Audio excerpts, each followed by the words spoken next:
Okay, let's do the briefing for Sao Paulo now. Yep.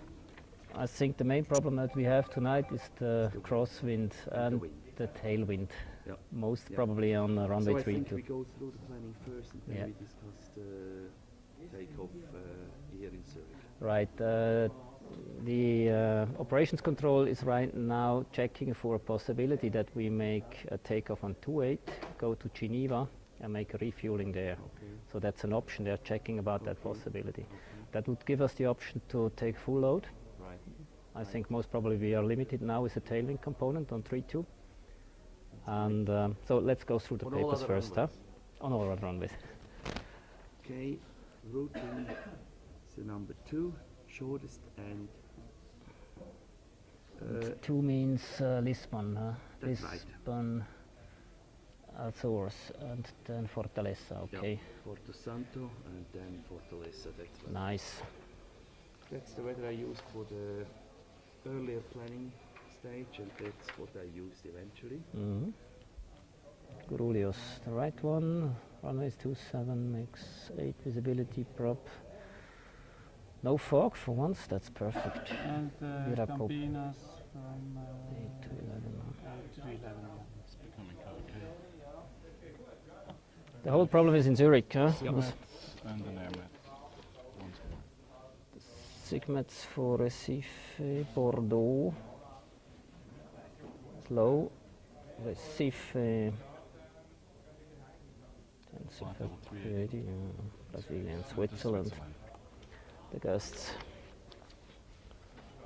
General routing, where is up? It's already flying to Buenos Aires. Okay. Let's see. Routing. Thank you very much. We have one Maris number 3 up to 400. Then Eastern Africa. Lisboa, that's number 4. Moderate. ITF. I didn't check the satellite. Somebody saw the satellite? Not a lot of Not it. settled. Not that much. And then we are here. Huh? Nice weather in the south, Buenos Aires. Okay.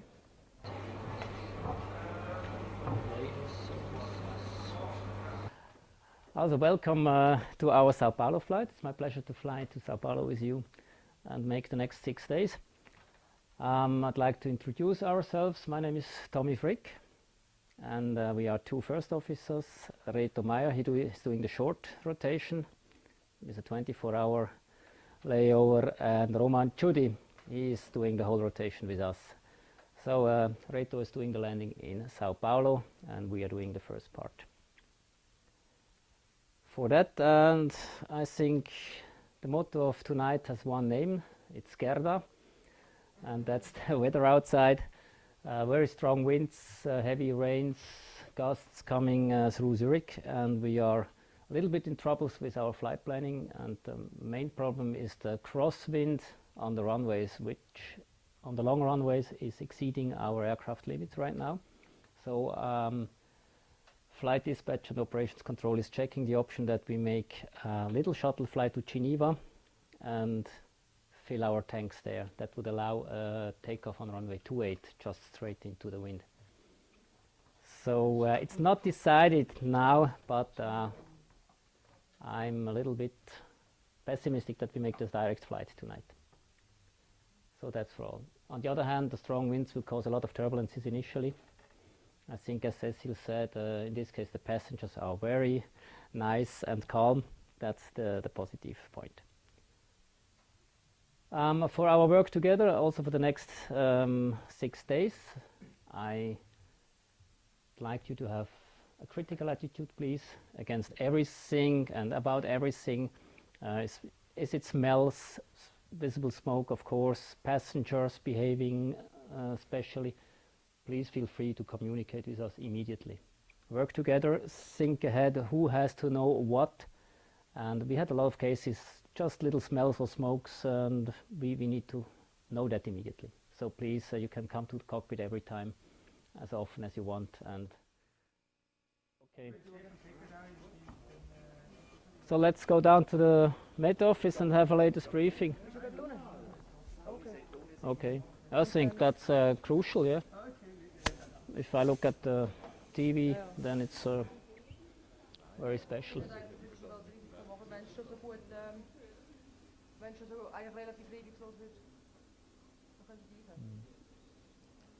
Okay, let's take 5 minutes and check with the Met Office the latest development, and then we decide. Okay, downstairs.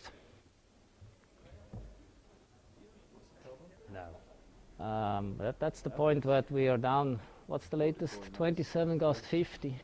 Okay. And what do we expect there? Kannst du uns sagen, was du für eine Entwicklung erwartest nochmal?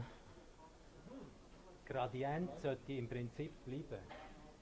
Ich habe jetzt das Aktuelle von Genf mit dem Aktuellen von Zürich. And the main point now is that Met Office says we have a front passage in about half an hour, and that the winds should turn from 220, 230 to 270, and the gusts get lower.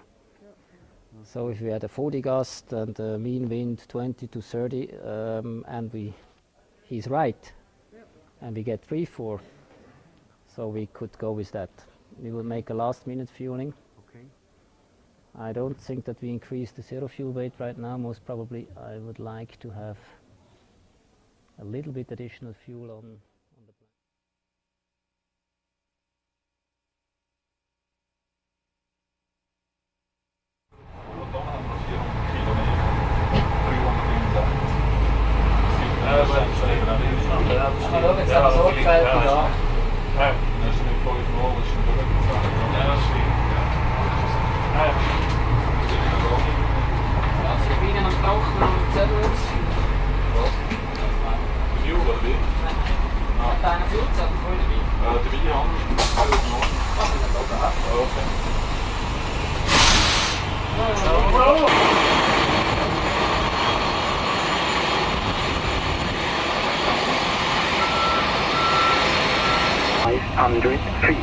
Temperature 11, dew point 8, QNH 994, tempo rain, warning, severe turbulence, on short, final 28, and after departure, warning, wind shear, stall, runway, transition level 80, airmet 4, valid between 1800 and 2200. Switzerland FIR and UIR moderate turbulence observed and forecast stationary, no change. Surface gust 40 knots. Okay, gentlemen, it's okay when Reto is here. We make a general briefing for the flight. Most important things here in the cockpit, we have the camera, we have some disturbance, so it's a good closed loop and it's a good division of duties, especially when we have any troubles. Somebody must be flying and somebody's doing the trouble handling. Delivery guten Abend, That's not a sure question mark in the air. We make that clear immediately. That's the most important thing. Otherwise, I know you very well. I think we have an open-minded attitude here in the cockpit to bring the problems on the table or the pedestal.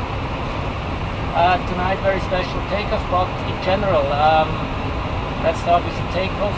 Anything is happening, you call out what you see or you point on it. The order would be stop, reverse, check spoilers. Spoilers would be my duty, so you call no spoilers in this case.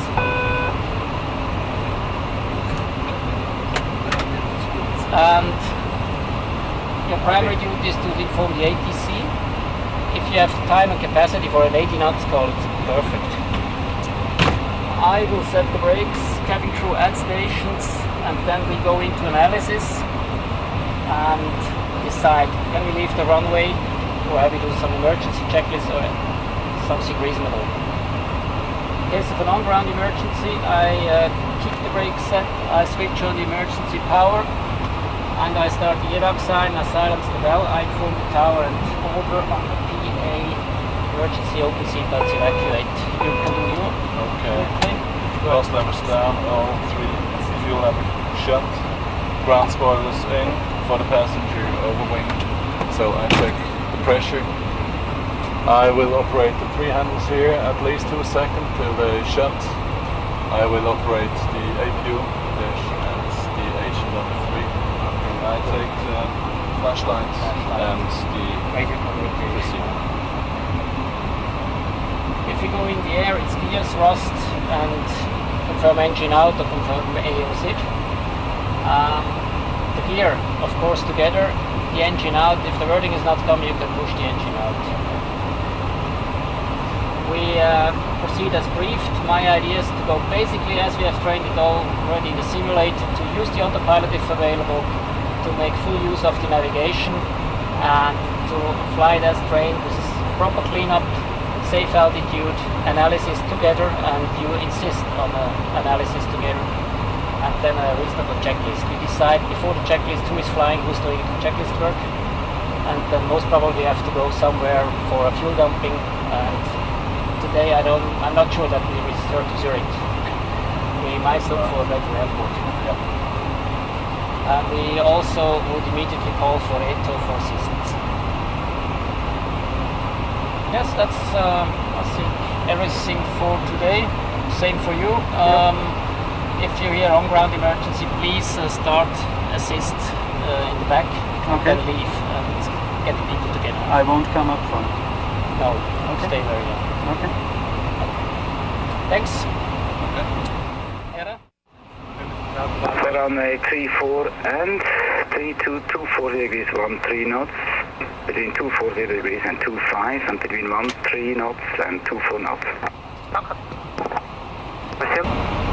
April in the evening, the Swiss 94 and 53, clear wind starting. Swiss 94, April with an OBEC, pushback approved. Starter push approved, Swiss 94. Oder? Verstanden. Die Bremse lösen. Jawohl, die gaan we lösen. Beacon is on. Bremse ist auf, wir können stoßen. Wenn es ruckelt, kann man die Triebwerk starten. 305,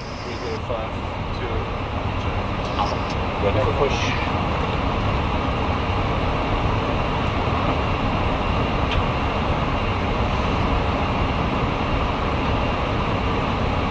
On the checklist.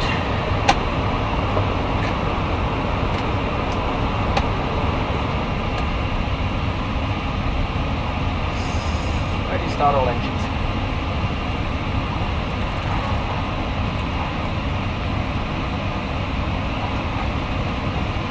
Finally, we made it.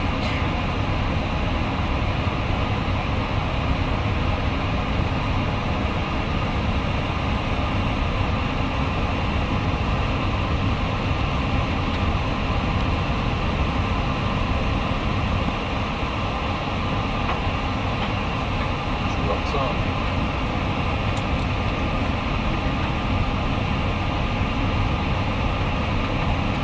Cargo test failed. Bravo tests.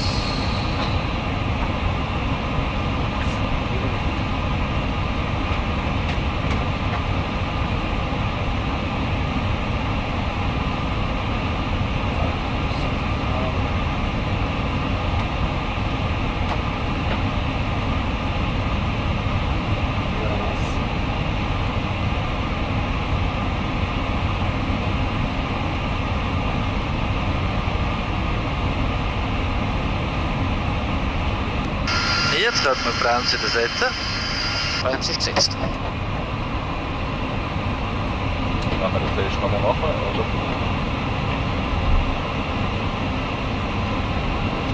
Benno, das ist Car 5, Cargo Test. Cargo Test.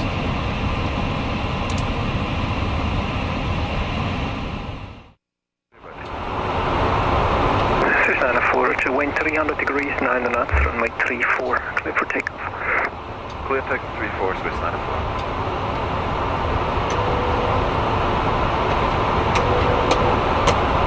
Runway heavy. Turning in. Ready? Ready.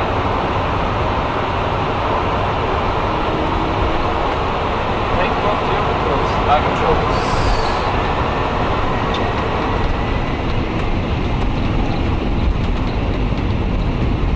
Take the thrust in.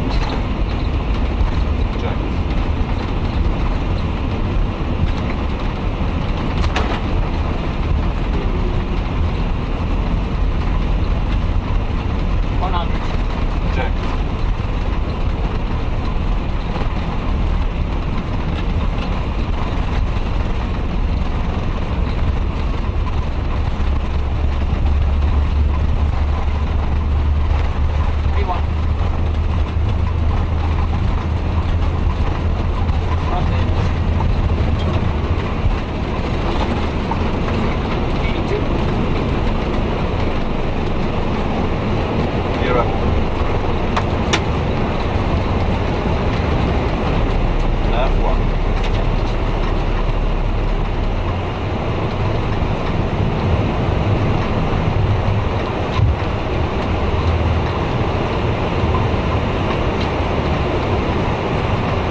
Automatic departure, good flight. Departure 94, departure, good flight. Departure, good to Nordic, Swiss 94, 5000. Swiss 946, departure, good to Nordic, identified. Continue climb to flight level 120. Climb to flight level 120, Swiss 94. Last 120 is checked. 3,500 is reached. Swiss 904, no speed restrictions. Down 94, no speed restrictions.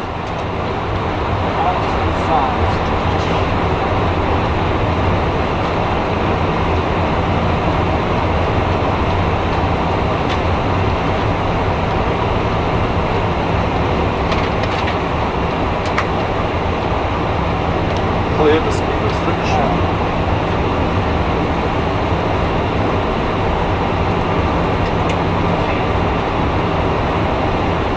Speed check, stats in, flaxing.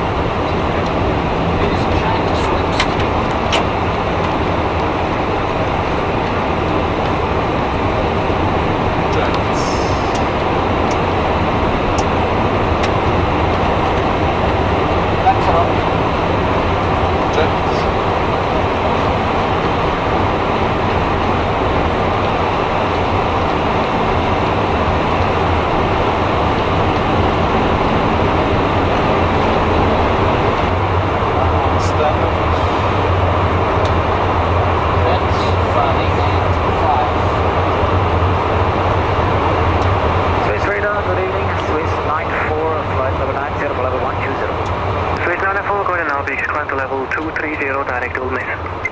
Climbing level 230, direct to Ulmis, Swiss 94.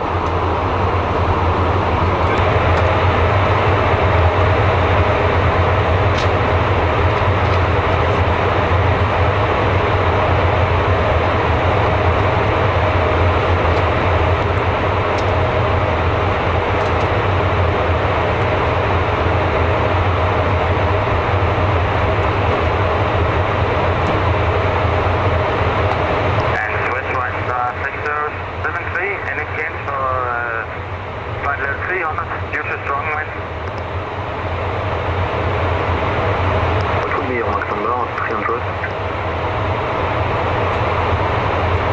0.78.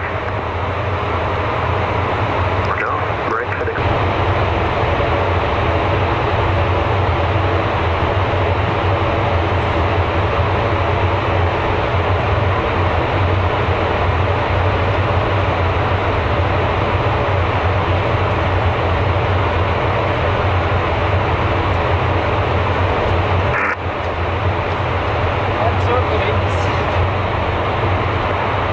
First Swiss 94, flight level 270.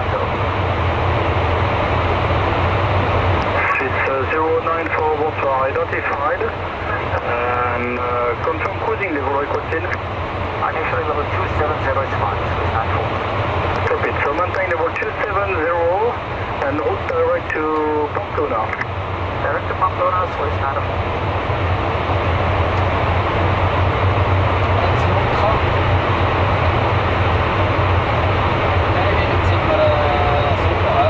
Aeroflot 300, contact Barcelona 13235.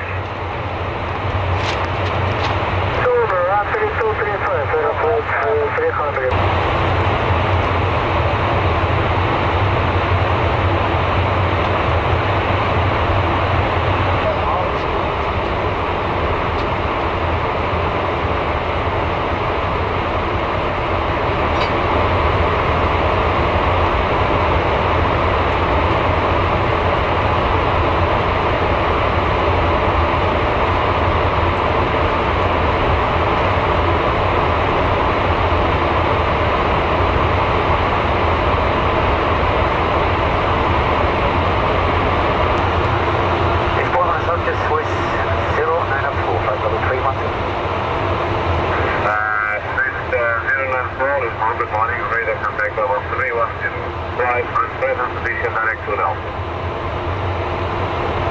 I'll take into direct, Swiss 94.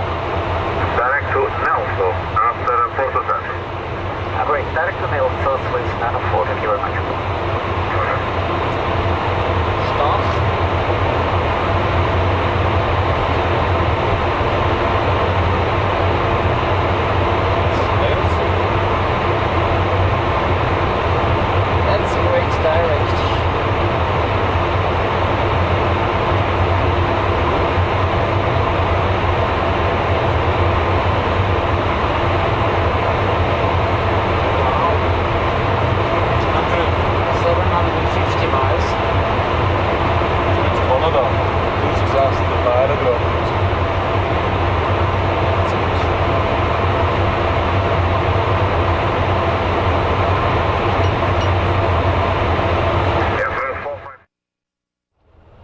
Good morning.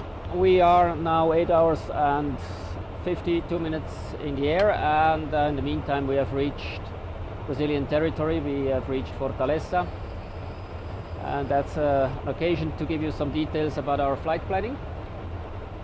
Basic for our flight planning is a so-called track comparison sheet prepared by our dispatch in Zurich, which compares several routing options with actual wind conditions. Today we have chosen the routing number 2. If you can see it on the right, there are significant differences on other routings: plus 38 minutes, plus 10 minutes, plus 53, plus 23 or plus 26 minutes on other routing options. This is due to the wind situation, mostly over Africa, resulting in a routing sheet, track sheet, which also indicates our intermediate aerodromes we have to plan with. Today's flight is Zurich, then Lisbon, Sal on the Cape Verdes, and Recife. The main point for this very westerly routing is that we have over Africa very strong south-westerly winds with strengths of about 120 knots from southwest. So we avoided this area here by this routing, which also took us straight over the islands of Madeira. A little bit on more detail on this map, which shows here Portugal with Lisbon. Then we took this airway to Madeira. Then on this way outside the Atlantic Ocean, this is Sal, slowly down to Fortaleza, and now from here over Belo Horizonte down to Sao Paulo, which is at the lower end of the map.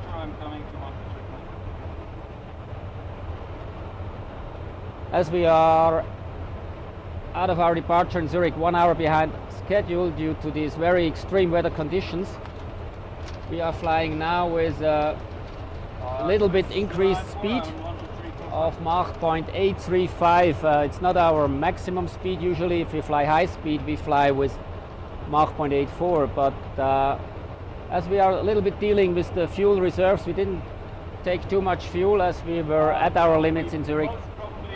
But we gained 13 minutes now and still have some good fuel reserves for Sao Paulo, so we are flying a little bit faster to get as much time as possible. Slowly daylight is coming, so landing is scheduled in, let's see, about 2.5 hours, and we will slowly prepare then for our approach into Sao Paulo.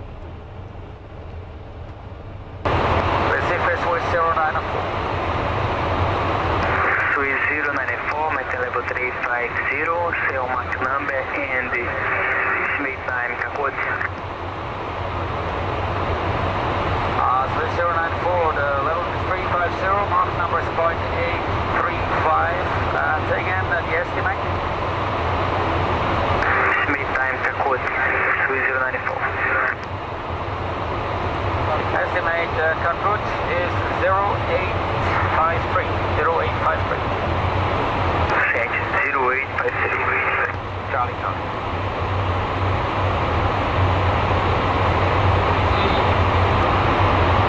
To the 502, maintain level 350, call back AO.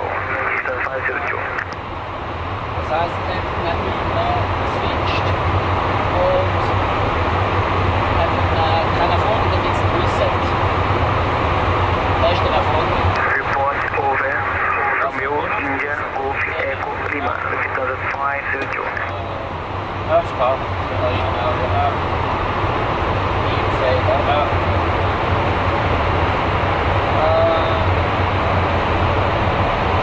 Okay, ja. Dann sehe ich ja da, siehst du noch die Fingers, jetzt ist er da. Ja.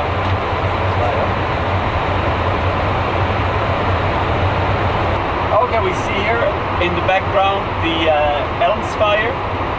This is caused by, that is a static discharge of electricity that is already in the air. outside. It only occurs when there is also a bit of humidity. And the aircraft is an object where this static current can be discharged, and it's mainly on the windows, on the airplane surface, but mainly on the windows. And there is also some current within the windows, so there is that's the best spot where you can see the Elms fire. You can see it very nicely right now.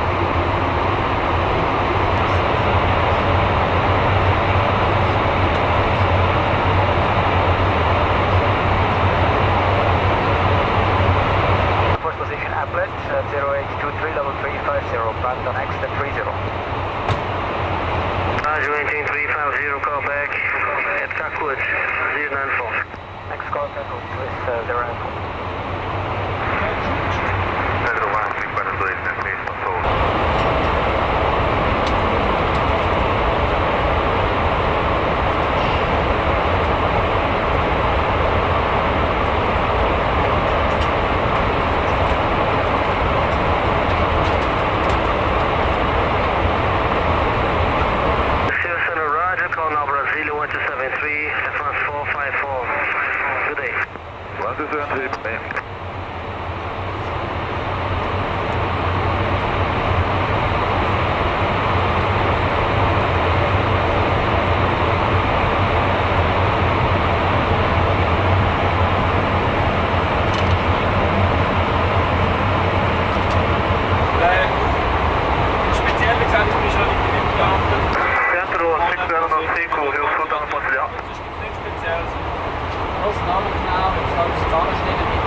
Guten Tag, meine Damen und Herren, noch einmal aus dem Cockpit.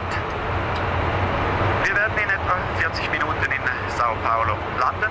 Das Wetter dort ist bewölkt heute Morgen und die Temperatur im Augenblick 20 Grad. Es wird heute so gegen 6, 27 Grad warm werden und ich hoffe, Sie werden einen schönen Tag in Sao Paulo verbringen. Ich hoffe, Sie konnten sich ein wenig erholen und ich wünsche Ihnen einen schönen Tag oder eine gute Weiterreise. Good morning, ladies and gentlemen, once again from the flight deck. We will land in Sao Paulo in approximately 40 minutes from now.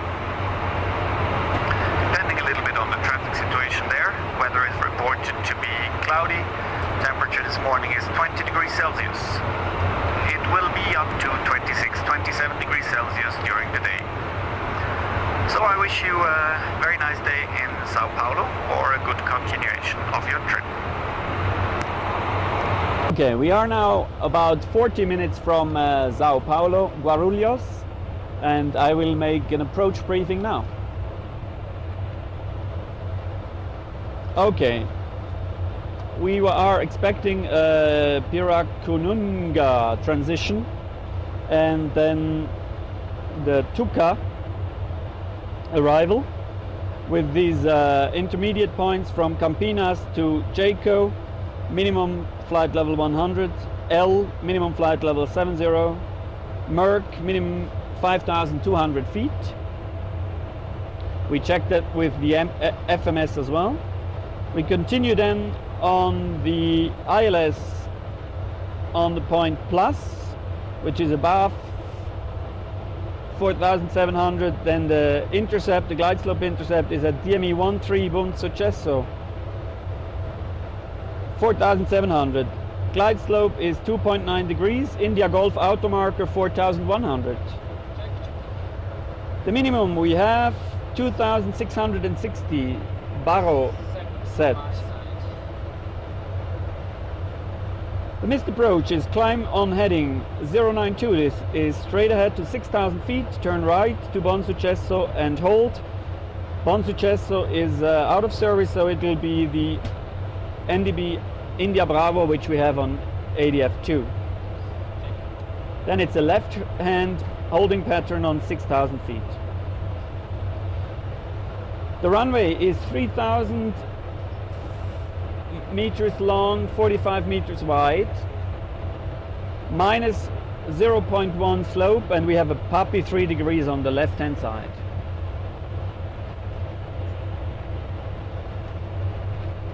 I do it with flaps 35, manual braking, unless the runway is wet, which is most probably not the case. And we probably will exit the runway Bravo Bravo or Charlie Charlie. I will aim for Charlie Charlie if I see that Bravo Bravo will become available. We might do that.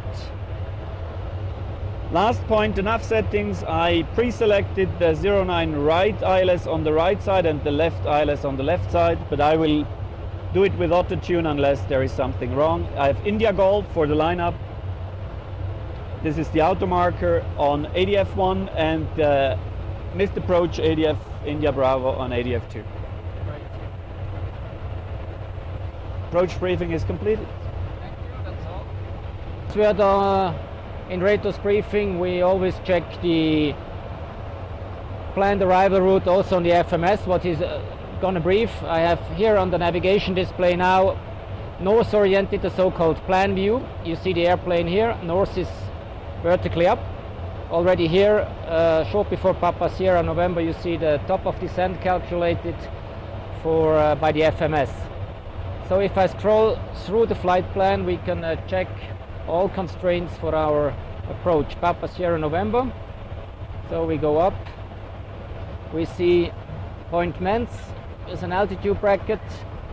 Then Campinas Viracopos, that's our alternate airport. We just will pass overhead. And then, as he briefed later on, I can increase the range now. From Campinas, the Tuca arrival over Chaco with an altitude bracket. Next point is Elle. And then already in the finals over Merck. Then for the final approach, 4,700 feet initial approach altitude, and you see the runway coming in here. And later on the missed approach to Bon Sucesso with 6,000 feet. It's all programmed in the FMS and it's able to fly it in a profile mode. That's it. So we hope that we get a shortcut, of course. If you see it here.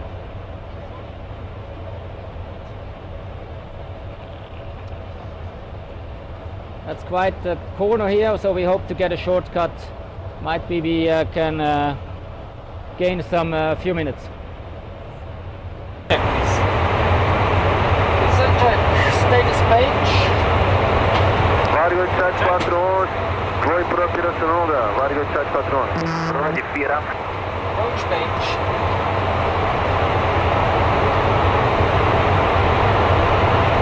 Brief flaps 35.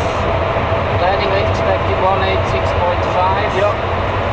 Clean speed below 200. And missed approach settings. Checked. Approach speed checked.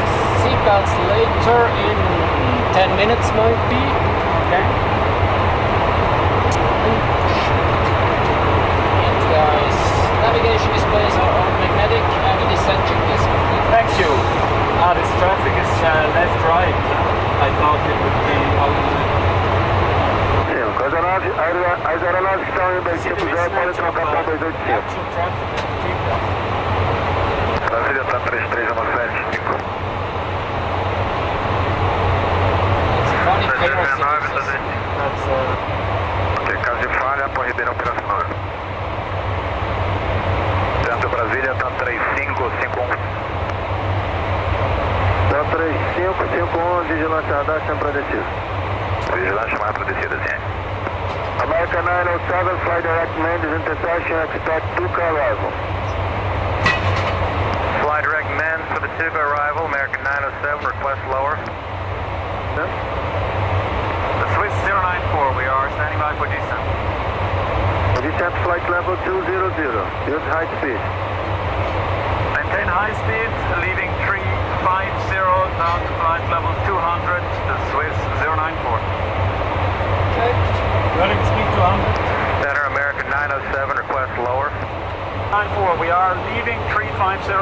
flight level 200. No, there is. Descend flight level 220, okay? Okay, roger, let's stop it. Descending flight level 220, Swiss 094. Hotel 3317, vai para a Pirassununga da presente. Pirassununga 3317. Descend flight level 200. We're leaving, we're descending to 200, American 907. Memory, this is high speed American 907. And cleared high speed, American 907. 741, reduza para 2509. São Paulo, yes, Swiss 094. 094, bom dia, estou carregando, descendo uma flight level 120 on the radar for Alex, clear, Tuca arrival. Roger, down to flight level 120 for Tuca arrival, São Paulo, Swiss 094, identity. American 907, there's a speed 220 knots, American 907. Was that 220 knots? This 094, descend flight level 100, reduce speed 250 knots, this 094. Swiss 094, down to flight level 100, reducing speed 250 knots. 741, 230 knots, this is nível 097. 090, 230 nós, entendeu? Área 8741. Desça e reduz um pouquinho a freio.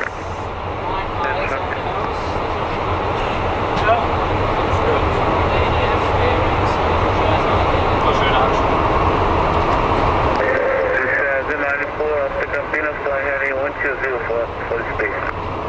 Heading 120 after Campinas for spacing, Swiss 094. Speed brakes are in.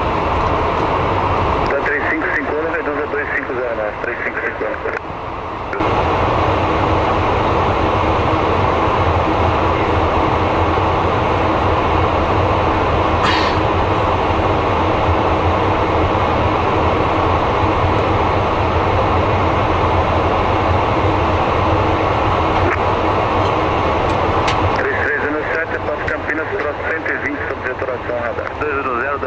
Bom dia.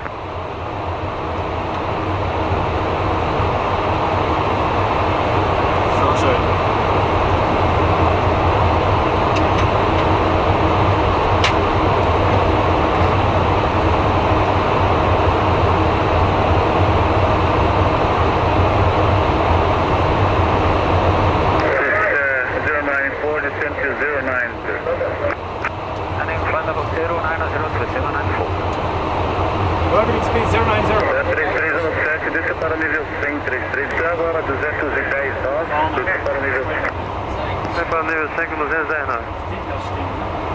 This is 094, speed 210 knots. Speed 210 knots to Swiss 094.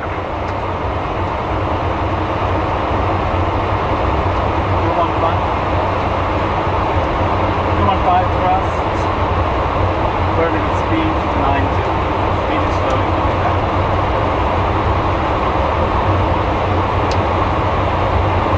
Lights coming out. Thank you.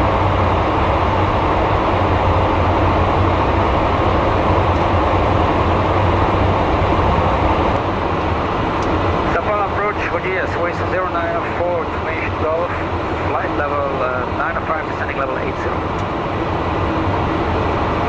352, agora esquerda 120, desça para 4.100 pés, autorizado LS 352.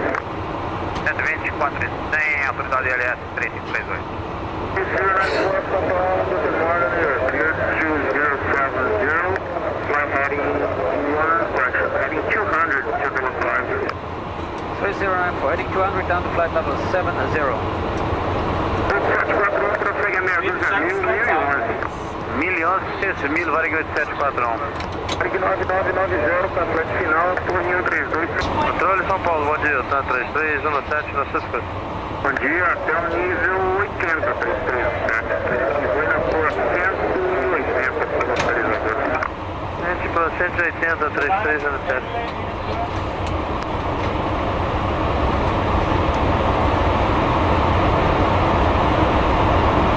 Receiving traffic straight. Habe jetzt echt die Hügel, wo Ground sind. 741 localizador. 3094, 190 knots for safety. 190 knots, 094. 190 thrust.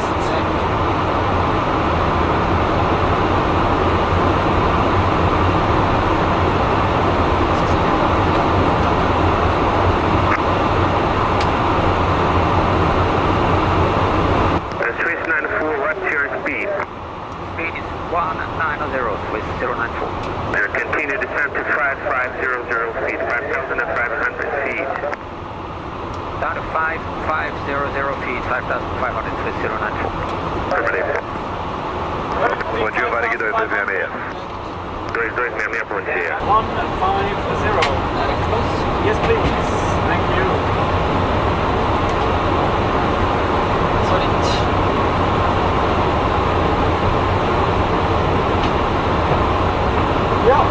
2266, mantém a proa ainda? 266, após Euro, proa 280 em descida para meia do nível. Após Euro, esquerda 280, 2266. Gear down check for please.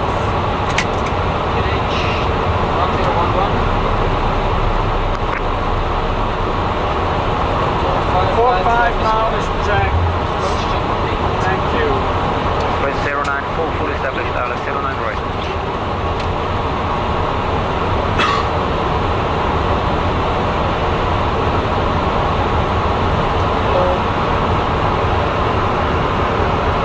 So 094 established, 09 right. Okay, contact the tower 13275. 3275, yeah. Yeah. Thank you.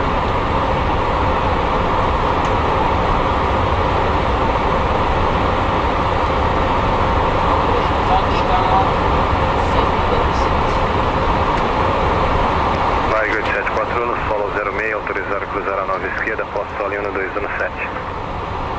Autorizado cruzar após a 17, Varig 8741, bom dia. Bom dia. Headland 09 right, with 09. Varig 9770, Torre Guarulhos, mantenha o ponto de espera.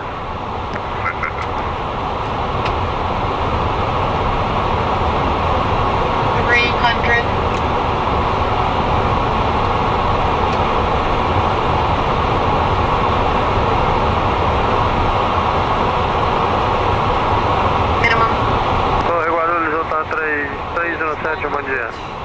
3317, bom dia, o número 2 para pouso na pista 9 direita, ajuste no 0 no 1, aguardando a pista livre. 0 no 1, aguardando a pista livre. Reverse check spot. O 2300 decola de imediato para autorizado. Vento 130 graus, 03 nós, autorizado a decolar 09 esquerda, Varig 2300.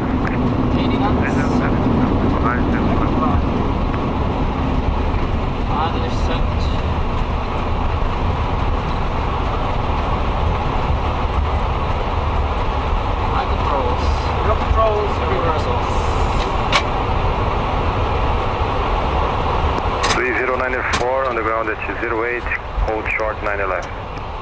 To hold short of 9 left with 094.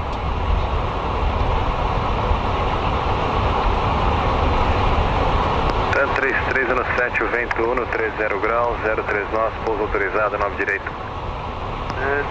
Pouso 3317. Varig 9770, autorizado a alinhar e manter a 09 esquerda. Sui 094, clear to cross 90 left after crossing call ground 1217. Clear to cross 09 left and after crossing 1217, this was 094. Bye bye. Bye bye.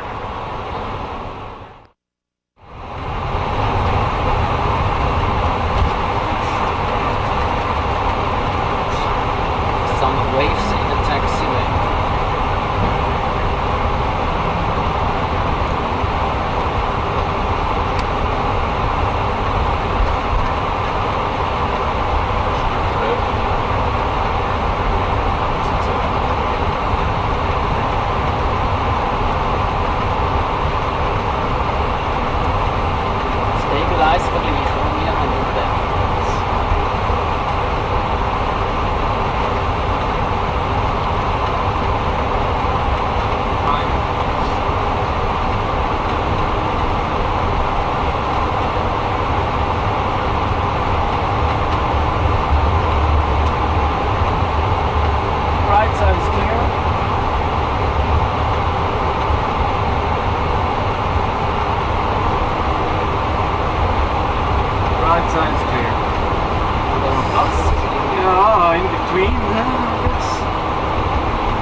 Aqui 8839, táxi via Índia, Bravo Golf, no ponto de espera da 09 esquerda, torre no 32, decimal 75. Índia, Bravo Golf, ponto de espera da 09 esquerda,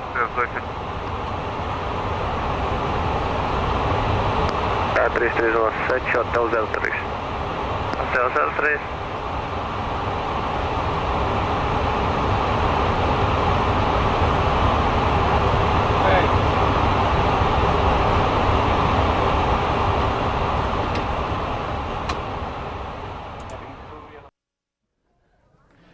Good morning, everybody. It's local time, 7 o'clock in Sao Paulo, so we are preparing for our turnaround flight to Buenos Aires Asia Airport.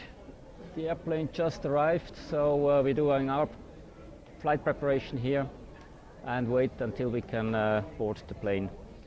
Roman and I decided that I fly to Buenos Aires and he will do the flight back to Sao Paulo. Okay, let's attack the papers. What do we have? Weather information. There's Moktoy. Flight plan to Asia, flight plan back. Okay. Now that's nice. Satellite picture.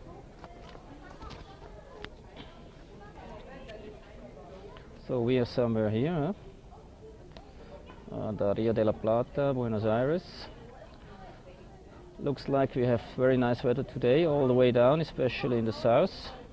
Isolated low clouds over the sea, and still some thunder showers left in the vicinity. What's that? The next one? The next. Same one, other time. Overall weather situation from that's Curitiba, Galeão, somewhere here. Montevideo this way down, and on the way back we go to Porto Alegre and then over the beach this way. So only some low clouds left, stratus, scattered, isolated thunderstorms, embedded, nothing special. That's the big map, it's clear. Checking the winds. Oh, that's all we have. From today, 16th January, flight level 300 is a little bit low. Looks like about 30 knots headwind component. 5, thank you. That's more realistic, 340. Yeah, it's difficult to say. 390. Now there's more wind. Would be a good reason to stay at 350, might be. Instead of, I think the flight is planned at 390, but it looks there's more wind up there. 390. Okay. Can you give me the arrival time for Sao Paulo? For Sao Paulo? Yeah, back time. It's 1710. 1710. And 12:55 in Ezeiza. Okay. Sao Paulo forecast from the 16th. 24-hour forecast from 6 to 6. We have a wind of 130 at 5, 8 kilometers broken at 1000.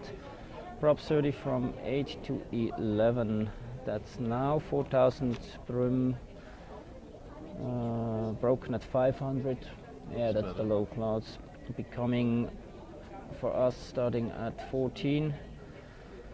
More than 10 scattered at 25, and temporary after our arrival isolated thunder showers, few CB.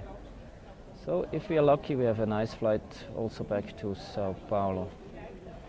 In our alternate, we can quickly check it. Campinas, also 16th 24-hour forecast, 1:40:10, good visibility. Also late thunder showers. Good, huh? Rio is fine as well. Buenos Aires, from today, 24-hour forecast, 1:40 at 6. Runway 11. Road runways. Cabo Cay. probability of 30% from 8 to 10, 5,000 with mist. Okay, just short information. Flight time to Buenos Aires is 2 hours and 20 minutes. And the weather is very nice all the way, especially in Buenos Aires, so I don't see any problems from my point of view. You have, I think, a good football team in the business class, so let's hope that they don't start playing football in the business class. No, they won't. No. And otherwise, no news from my side. We have full house coming full house, back, so that means that it's going to be very tough for us because we have one minus one person. Yeah, one sick flight attendant. Do you know that the flying time going back? Roman knows everything. Okay. Roman, flight time on the way back? Is it going to be 2.5 hours? Or No, about 2 hours, I would say. It's not. It's 2 hours. 2 hours, yeah. So try to eat something on the way down to Buenos Aires. Yeah, we'll make self-catering. Self-catering, eh? Okay. So Is the plane ready?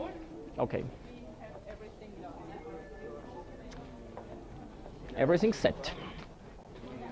Now, starting with the cockpit preparation. Basically, we have a clear duty division that Roman is always doing the general cockpit work, and the captain's duty is to basically check the aircraft log, check cabin log, and prepare the flight management system for the flight. Let's start with the cabin log. Cabin log is electronic. We have a laptop which should get more and more functions implemented. Right now it's just an electronic cabin log. I can not make too much up to now because the mechanic is still busy, but I see that we have a damaged galley door and a reading light, so there's nothing special for me. Point of view electronic cabin lock. I have to open it then later on when the mechanic is back. Also I see the aircraft log is still open. So let's start with the flight management system.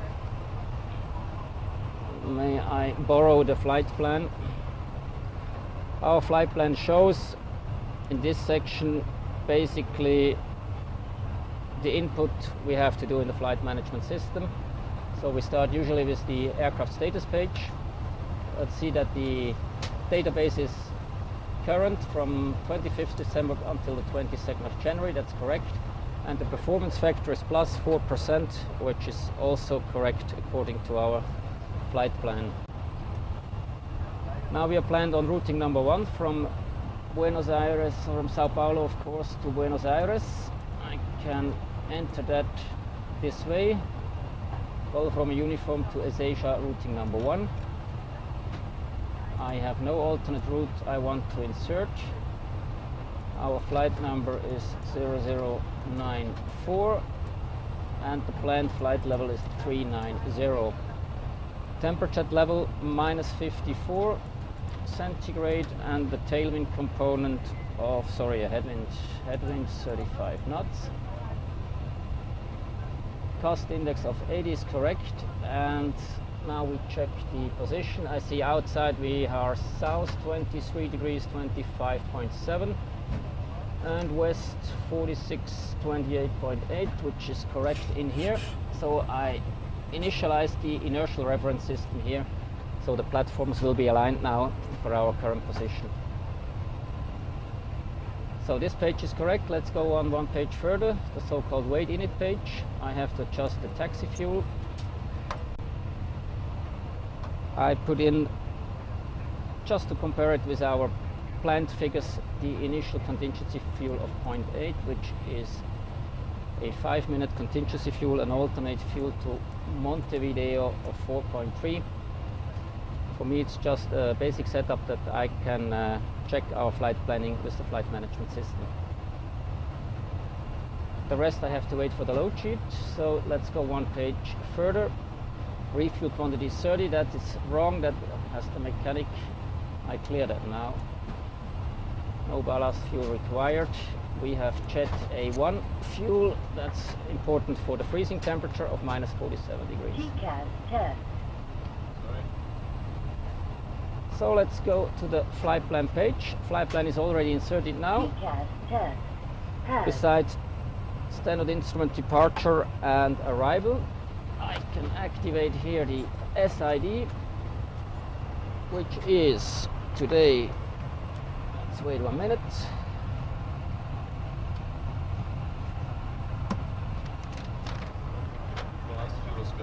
Yeah, I cleared it.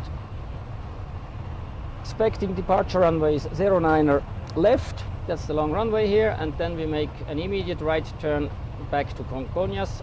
That's a so-called Tony departure, and thereafter a SARA transition on runway 9 left, of course. So it's all selected and inserted now, and we already see it on the nav display coming up. So we start to check it. Runway 09 left at 500 feet a right turn to Tony with a maximum altitude of 900 and a speed of 190 knots. Then to Congonhas with a minimum flight level 100. SARA. Thereafter I have to get the flight plan to check for the further routing, which is Solid, Ponte, you can see it also here, Solid, Ponte, Curitiba, Mopex, Gache, Magic, Page, Isala, Dalgo, Durazno, Ponpa, Papix. That's already in the arrival. So let's check for the arrival from Papix. I want to make a standard arrival route onto an ILS runway 11. That's a Papix 6 Alpha arrival without the transition. Then insert it. Now he asks us for the procedure. We take the procedure November 02.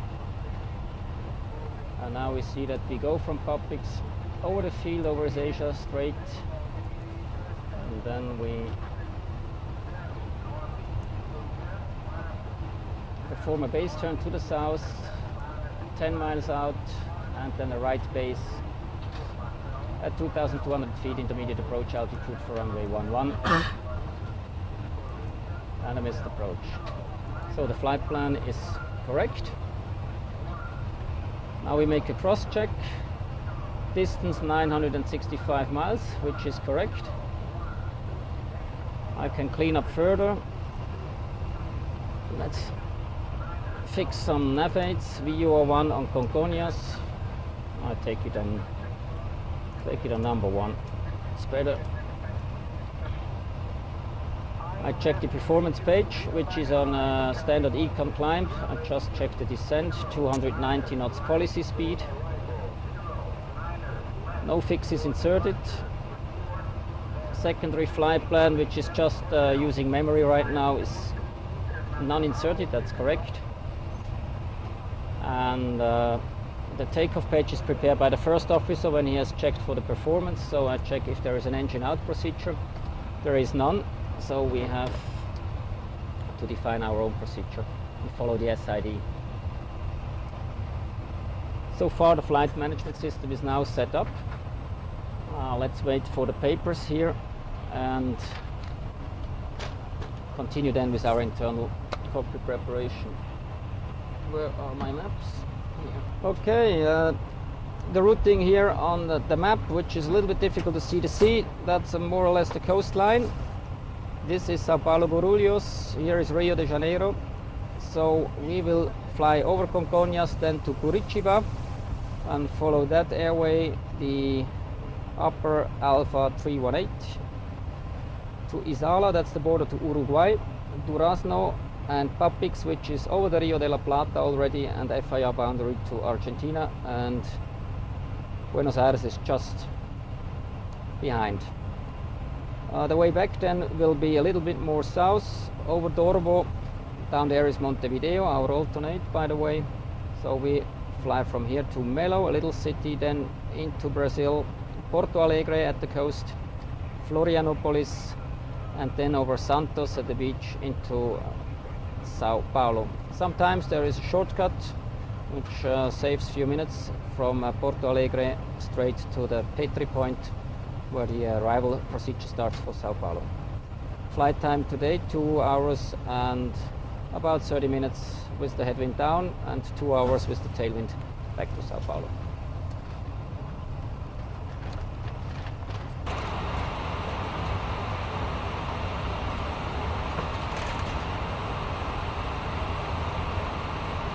Okay, it's my pleasure now to give you some overview about our cockpit layout in the MD-11. Let's start with the electronic flight instrumentation system. Basically, the MD-11 is a derivative of the DC-10, so the hardware is really old-fashioned, but the cockpit is very sophisticated and is mainly dominated by 6 large CRT displays. So let's start from the left side. Left-hand side we have the so-called primary flight display with standard setup, attitude, speed, compass arc, vertical tapes for the altitude and the vertical speed. Additional information is the flight mode annunciator in the top. Here is an ILS frequency. You see the green marker for the track, ILS information, QNH and current altitude. So that's a standard setup here. To the right, the so-called navigation display. Navigation display has 5 different presentations. Here we see the so-called map mode. That means the map is oriented according to aircraft heading or aircraft nose. You see the aircraft in the center heading up. In the magenta colors are all flight management derived information. So the flight plan, which shows here the right turn, of course, at 2960 feet to that Tony point, and then if I increase the range to a 10-mile range, 20 range to Congonhas, and then further on. In the background you see the information here in brown and red from the enhanced ground proximity warning system. Other informations here is the navigation mode, which shows that we are on GPS inertial, which means that we are navigating with GPS primary. In the little window here I can select information I want to have in the display, which means I have the traffic alerts. As you can see, it has disappeared now. All the data, like the limitations here over Tony, I can select those data away and they disappear. I can deselect the traffic, I can deselect airports. So it's the own choice of information. That's the standard setup. Sao Paulo as an airport with a little star. Data, of course, that I see the limitations I have at this Tony point, and of course from the TCAS the traffic alerts selected directly on the nav display. What else? Of course, compass rose, track pointer, wind information then we can see in the air. Down the selected navigation aids, now 2 VORs displayed on the needles, blue needle, green needle. I can also switch to ADFs, nothing selected here right now. So let's stay on 2 VORs. Another mode is the so-called plan mode. It's basically used to check the flight plan. The whole display is now north oriented. North is up, and you see again here the plane. And that allows me to scroll through the flight plan. I will first increase the range a little bit, and then I can jump to the flight plan as I'm scrolling in the FMS and visually check our routing. Curitiba here below, as I did before when I checked my entries in the flight management system. And so already arriving here in Buenos Aires. There are also so-called VOR mode, rose mode, seldom used, only during VOR approaches, non-precision approaches, which is a classical rose mode, VOR needle, deviation bar, VOR information, and quite similar to the so-called approach mode. Here is the ILS in Sao Paulo on runway 09 right with the deviation bar and classical rose mode. Here we see aircraft information from the TCAS, and the last page is the so-called TCAS. If we have a traffic alert, we select the TCAS button, which mainly gives us the smallest range, 5-mile range on the display. It hides all the navigation information and gives us the stars showing the hours of the clock, so that we immediately can find and locate an intruder and conflicting traffic. So I think that's the most important information about the navigation display. Of course, the first officer has the whole setup once again, the navigation display and the primary flight display. Navigation display, he can choose his own displays and presentations. Then the next in the middle, this one here is so-called engine and alert display. It means we have primary engine information, 3 engines, engine pressure ratio, exhaust gas temperature, revolution of the low pressure compressor or turbine and of the high pressure compressor turbine N1 and N2. Here's the information that the fuel switch is off, and the fuel flow indication will be digitally displayed below. The lower section is the alert section.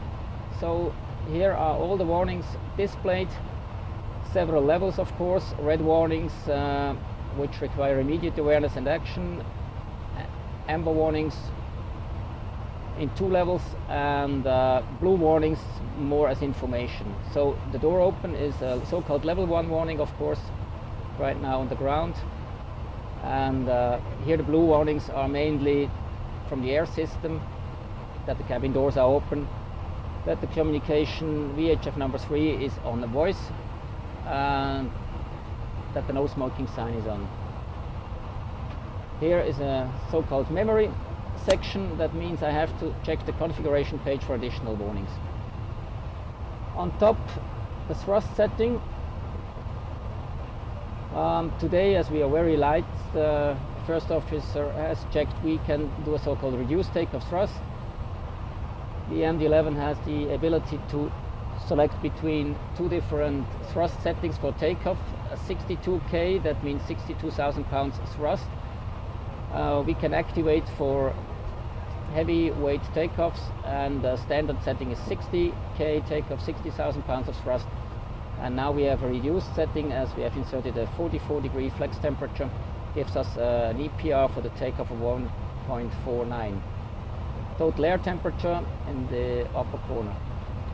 So this is our primary engine display. There's no other function of this screen. In the middle, of course, gear indication with the center gear, gear handle, possibility to isolate the center gear.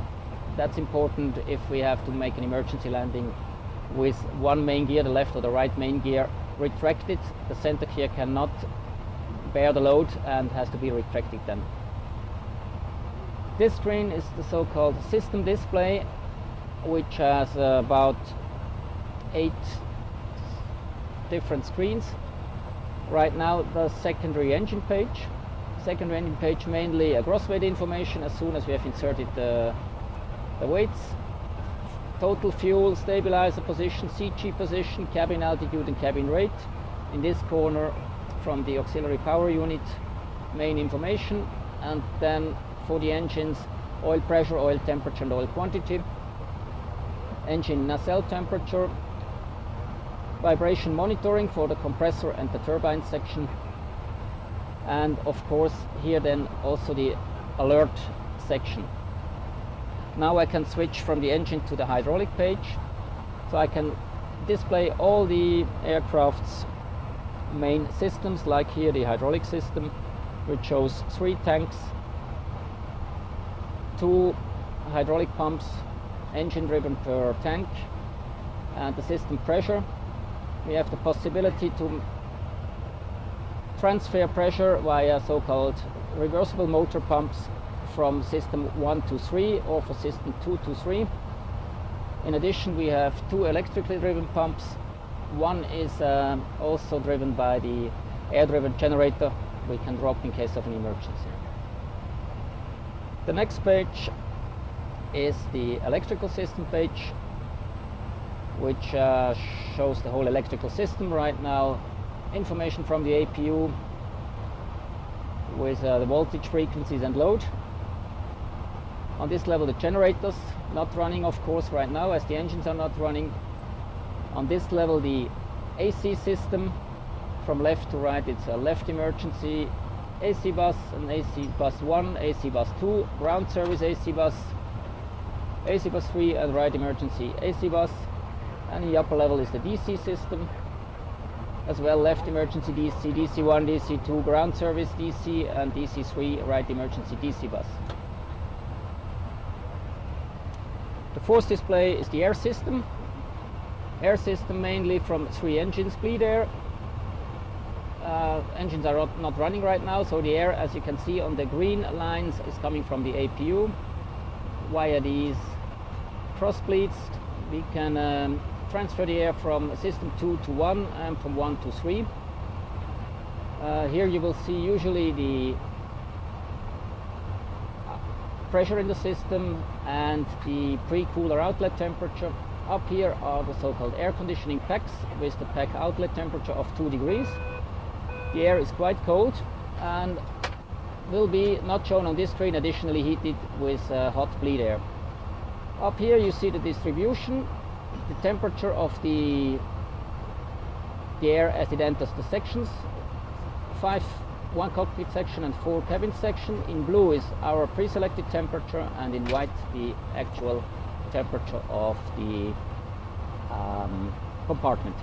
Below, cargo compartments as well with temperature selection and actual temperature. What we can do in there is as well to show the cargo fire detection system. As you can see here, smoke detectors, heat detectors in the lower cargo compartment. Next page is the fuel page. MD-11 has a very sophisticated fuel system, an excellent fuel system controller. Basic setup: main tanks, left wing, center tank, tank number 2, a right wing tank, and then a huge auxiliary tank which is more or less located around the center tank, and in addition a tail tank in the horizontal stabilizer, also used for CG trimming. A lot of pumps not running right now, just one AC pump is now running to feed the APU. Up here the engines, fuel flow information and fuel used information. Next page, the configuration page. Primary shows all the wheels with brake temperatures and tire pressures. Up here the airplane, where we can check the configuration. Let's say the flight controls, position, surfaces, and in addition a so-called secondary gear indication. You can see the 4 wheels here showing green. Stabilizer position in the corner. The last page's status page is used to display all current warnings, so it's a good page to have an overview about the technical situation. And another page, a so-called consequences page, now showing empty. If we have any technical problem which is displayed with a warning and has consequences, it's listed here on the consequences page. I think that makes the first overview about our flight instrumentation. We have the opportunity to see the navigation system later on. Chief 904, red copy. Red to copy, go ahead. We are with Caesar, flight level 350. Array up at Alpha 318. Tony departure and SARA transition. Squawk 3371. Compose departure 135.75. Roger, copy to Buenos Aires, Upper Alpha 318, flight level 350, Tony, departure, Sarah transition, and squawk 3371, frequency 135.75, Swiss nav. Alright, sir, position start to enter the snow server. Abram, bom dia, the Swiss 94 at the stand, Hotel 06, ready stand approach.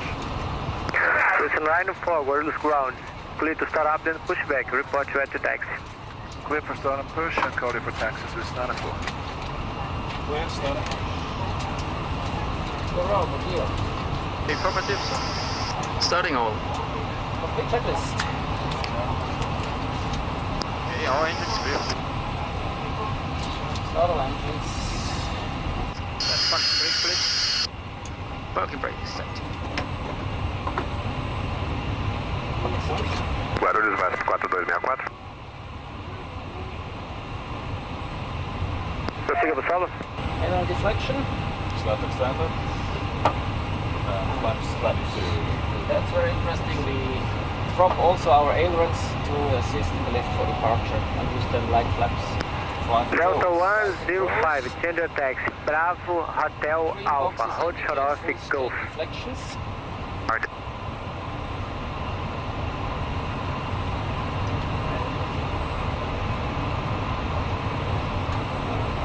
Pitch down. And rudder. Like it was checked. Fuel switch. Fuel switch is checked. Okay, signal. Receive. Swiss 9-4 for taxi, please.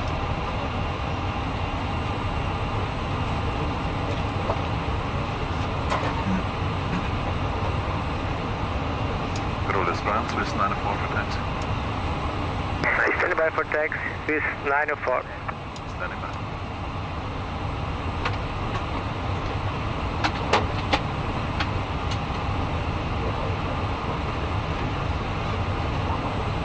Meantime, we can make the APC clearance, huh? Okay.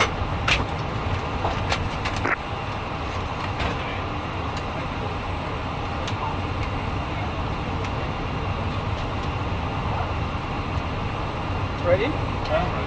ADC clearance, Tony departure, SARA transition is inserted in the flight management system, which means straight at 500 feet, then a right turn to Tony, maximum flight level 90, speed 190, then to Kokolina, continue to SARA.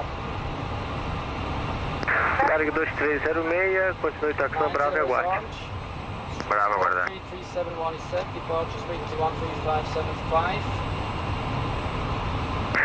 Swiss 94, approved taxi via Hotel Bravo Golf on holding point 09 to the left, call Talon 32.75.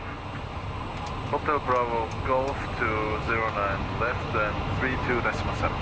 Swiss 9-0. Right, Swiss 95, observe your Airbus and push back.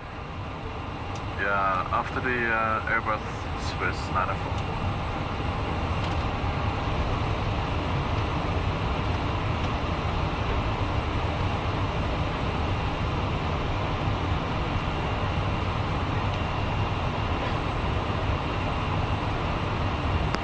Para 3556, após a passagem do MD-11 da Suíça, autorizado hotel 9.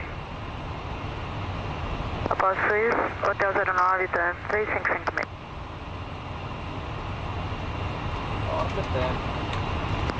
Varig 2306, após a passagem do Suíça, segue o TAM para o Hotel 10. Hotel Bravo Golf. Após o Suíça, segue o TAM para o Hotel 10.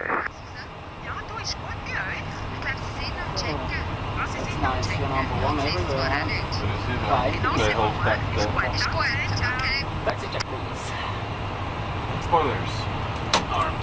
Its clearance is Verify navigation for right side still clear. Make a briefing. position speed is 130. Stop, reverse. Is that way you can unreverse, huh? 80 knots, idle, Okay. and then off.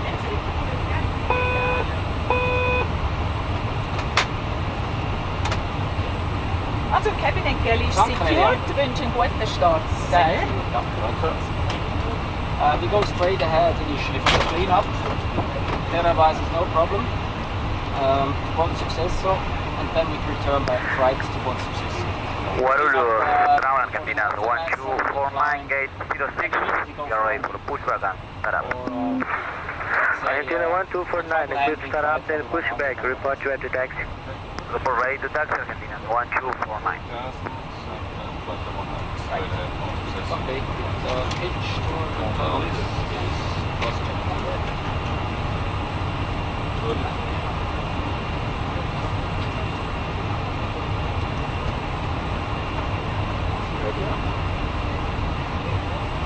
Guarulhos Tower to Swiss 904, we are ready. 09 left. Swiss 94, clear for takeoff, 290 degrees, 6 knots. Clear takeoff, 09 left, Swiss 904. Okay, on Swans are tech space rust. We have flex 44, axle flaps 22 degrees. Check. And 44. Coach is clear, green box. Cabin is secure, first word complete. Flight attendants, forge. Thanks, check complete. Ready? Fuel is checked, time is okay. And ready. 09 left is turning in. Headings are coming fine.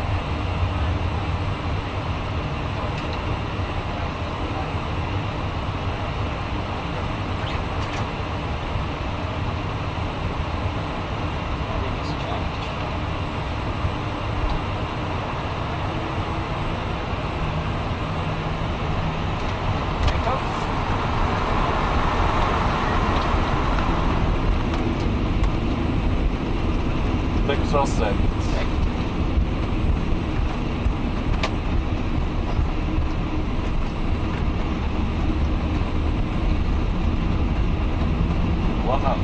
Checked.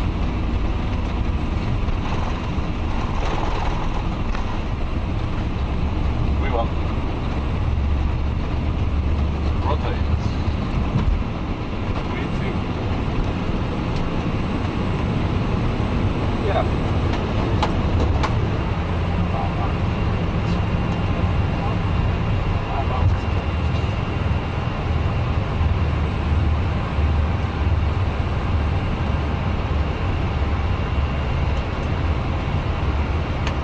Guarulhos, bom dia, o AC 4264, aproxima-se do ponto de espera pronto.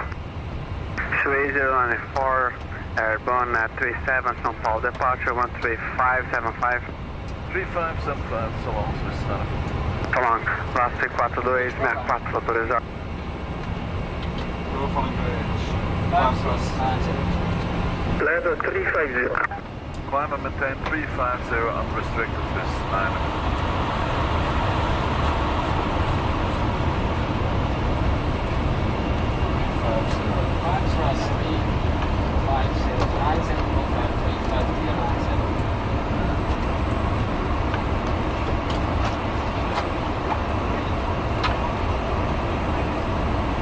Swiss 904, confirm unrestricted, flight level 350. I will maintain 350, restrict. Swiss 904. Flaps up.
Level 350. Roger 350, Swiss 904. Fine, nice speed.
alinhado Bauru em 1213. Stau. Okay. Stau.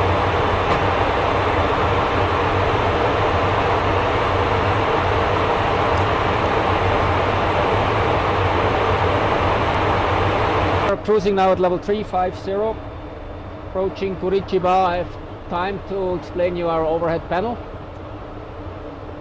We start at the top left, which is a small cargo fire panel, mainly to control the cargo fire extinguishers. And we have two bottles we can discharge either in the forward or in the aft compartment, controlled by these buttons. Just below is the evacuation signaling system. In case of an on-ground emergency and evacuation, we can activate the evacuation signal, which basically produces an alarming sound. It's quite loud. I can stop it with this button in the cockpit, that we can continue to work normally. One below the panel for the inertial reference systems, we have 3 inertial platforms, which are quite easily controlled by these 3 buttons. System 1, 2 and an auxiliary number 3. Once below, the cockpit voice recorder system, cockpit microphone, area microphone, and test buttons, possibility to erase the last recording. Once more below, an electrical part, just a sub part. We never use these buttons. It generates the bus reset used by the maintenance, but we can switch the galley powers off. Galley 1, 2, 3, kitchens behind, we can switch the power off. Below here, cargo temperature control. We can actively control the forward and the aft cargo compartment. Forward just with low and high position, and the aft cargo we can precisely select a temperature. Once below, our newest system, it's a standalone system, not integrated in the aircraft. We will discuss later. It's our smoke detection system in the avionics compartment, but also in the cockpit and galley overhead areas. As a result of the Halifax accident of '98, we will discuss that system later. Here is the full authority digital engine control panel, FADEC in short, which primarily controls the FADEC system for the 3 engines and the normal engine ignition. We have 2 circuits, channel A, channel B, or an override position. Here below, windshield wiper switch, rain repellent is deactivated, and in this corner an alternate emergency stop switch for the fuel dumping circuit. So this concludes the left hand part. Now we switch to the center. We go up very high. Of course, here 3 fire handles to extinguish engine fires for each engine. Each engine has 2 fire extinguishing bottles, which are indicated just below by the agent low lights for each engine. Now below, our system controllers. I have to give a little forward. That's a very special part of the MD-11, that we have fully automatic system controllers, which are able to control also failures and reconfigure the systems automatically and just deliver an information about the new status to the cockpit crew. So we are here with the hydraulic system controller, which is now dark. That means that the system controller is working fully automatic. Here the switches for the engine driven pumps, switches for the reversible motor pumps to transfer the pressure from one system to another, and here the indicator lights for low system pressures. Below is the electrical system controller, as well as many buttons to control the electrical system. In a manual mode, we can switch every system with the main switch here to a manual mode and control the system manually. But now it's also all dark because it's in automatic mode. Main points you can see here: generator, relays, disconnection of the constant speed drives of the generator, indicator lights for the AC system, indicator lights for the DC system, battery switch, emergency lighting, and to the far left a very special switch, our smoke electrical control switch we uses in case of smoke of unknown origin. With this switch, which has 3 positions, it depowers on each position 1/3 of the electrical and 1/3 of the air system. So it's our best means to immediately isolate a possible smoke source. Let's go one down. The air system, also in fully automatic mode, all dark. Bleed control switch, interconnection by the cross bleeds, 1-2 isolation valve, 1-3 isolation valve, and these switches control the temperatures in each compartment. We have some amount of recirculated cabin air, which is controlled via an imaginary PAX load figure. Below there, the fuel system controller. It's my favorite system controller. It's very sophisticated, mainly to control all the pumps, all the fill valves, and all the cross-feed valves of the fuel system, with fuel quantity indications as a backup up here. This switch is the fuel dump switch. We can dump our fuel with a rate of 2,600 kilograms per minute, which is quite high. The fuel is dumped overboard at the wings. Just below, some different switches, mainly lightnings, emergency lighting, no smoking signs, seatbelt signs, landing lights, our public address systems, our attendant call and cabin communication system, and below secondary lights, turn-off lights, navigation lights, our logo light, the beacon, high intensity light, and so on. Now let's move up again on the right hand side.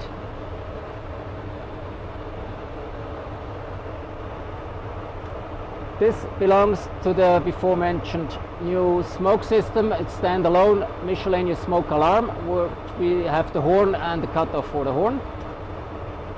Below is the APU panel, APU fire extinguishing. The APU can use either its own bottle engine number 3, or it can use the 2 engine fire bottles of engine number 2. And here is the control switch for the APU. Below here, our famous kitchen clock, very useful. To the right, ground proximity warning system with the possibility to cut off the flap mode in case of limited flaps approach. Below here, the flight augmentation systems, mainly the yaw damper and the longitudinal stability augmentation system. That's a very unique system which had to be introduced from the DC-10, as the stabilizer is about 40% lower than the stabilizer of the DC-10. So we need an additional stability augmentation system, which is controlled here. Below here, the cabin pressurization system in an automatic mode, 2 controllers in the background, and the possibility to control it manually. Further down here, anti-ice controls for the engines, wing and tail, windshield anti-ice control and defogging. Below, some additional switches, annunciator light testing, cargo door testing, fuel use resetting, engine max point resetting, and of course first officer's windshield wiper as well. I think that concludes the overview for the overhead panel of the MD-11.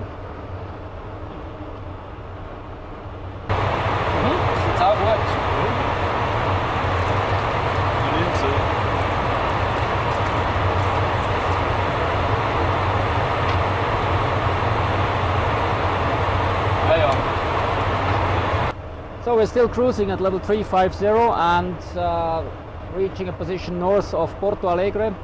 I take the time to explain you the center pedestal of the MD-11. Let's start in the middle in the front. Obviously we have two so-called MCDUs, multifunctional control and display units. With these units we control all our flight management computers. We have two flight management computers and they operate independently. There is a crosstalk between the two systems, so from each position we can make any inputs to the system. Basically we have the lateral and vertical navigation and performance calculation in here in the flight management computers. In between you see our new so-called secondary flight instrumentation. This new primary flight display was inserted after Halifax. We had mechanical emergency instruments, and this one is brand new, with more information, speed, altitude and heading and attitude, and has a 40-minute autonomy by backup power from an inertial reference system, which is not used in this case. Below here you see brake pressure, anti-skid control, automatic braking control for takeoff and landing. In the middle here our screen to control our smoke detection system, miscellaneous smoke. We will discuss it later when we discuss the whole installation made after Halifax, so-called Modification Plus. Let's go to some basics. On the left hand side, center pedestal, parking brake handle with a control light down here. This is an alternate trim handle, longitudinal trim. Primarily we trim on the control wheel, but this is an alternate means. This is the speed brake handle and ground spoiler handle. In the middle, of course, 3 throttles and reverser control levers. Just below them, the engine starter buttons, 1, 2, 3, and the fuel switches. Further to the left, flap slat handle. It's quite a complicated mechanism to operate, and we have also a variable flap position, a so-called dial flap. We can control with this control wheel in a range between 5 to 22 degrees. Further down in the aft pedestal, let's start with the communication panels. There are 3 identical communication panels, number 1, number 2, and 1 is in the back down here. With these communication panels we operate 3 VHF communications, 2 HF communications, satellite communication, as well as the interphone communication within the airplane. In the middle, a little bit hidden below the fuel switches, is the control panel for the systems display, as we discussed before, brightness control of our 6 display units, and the buttons to select the corresponding page on the system display. Here is our third MCDU. We use it primarily for the operation of the ACAR systems, but in addition we also have access to the aircraft data acquisition system, a centralized fault and data systems, as well as our satellite communication system.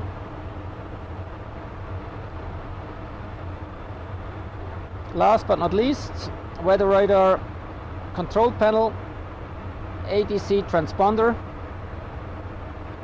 and in the middle, aileron trim, rudder trim, an ACAS printer, and the electronic door control of our cockpit door. I think that concludes the center pedestal of the MD-11.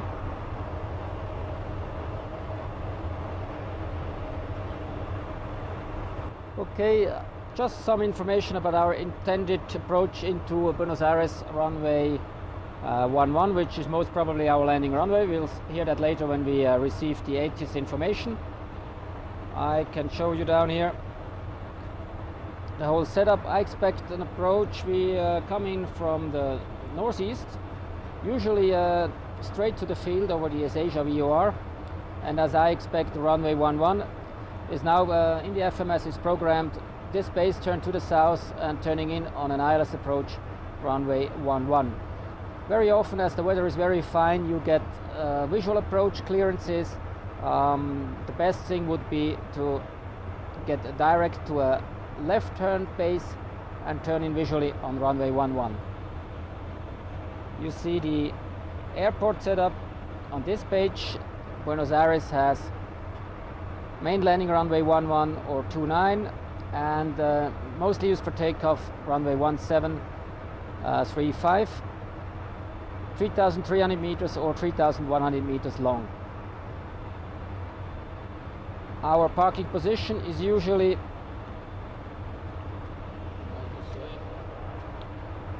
in the vicinity of this terminal, international.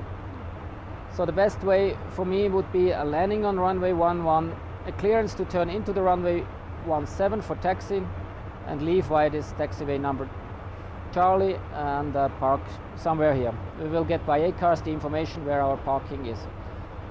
As soon as we have the ATIS, we'll do our approach briefing and discuss in details how we want to perform that approach.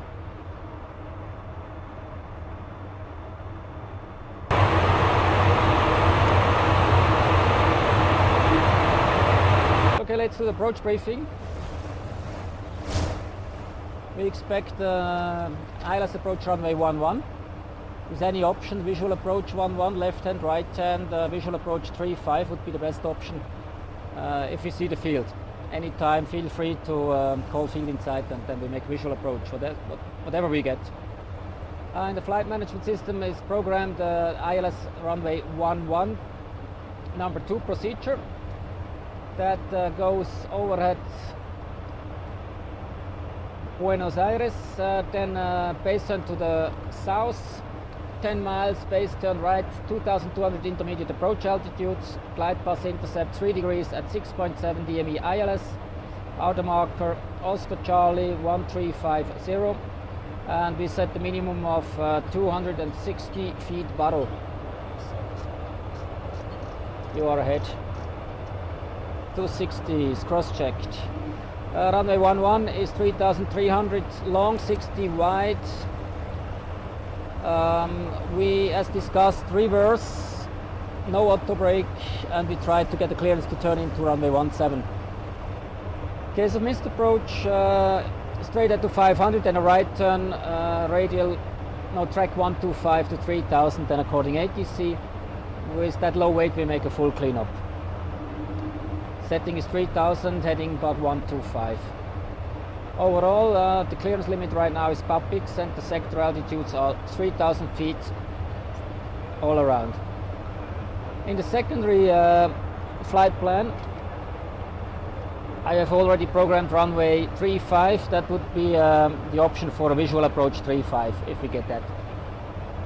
We can make direct to the outer marker or something like that for good distance information. Landing flaps, I take full flaps. Full.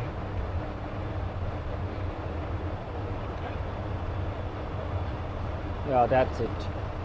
Approach briefing is completed.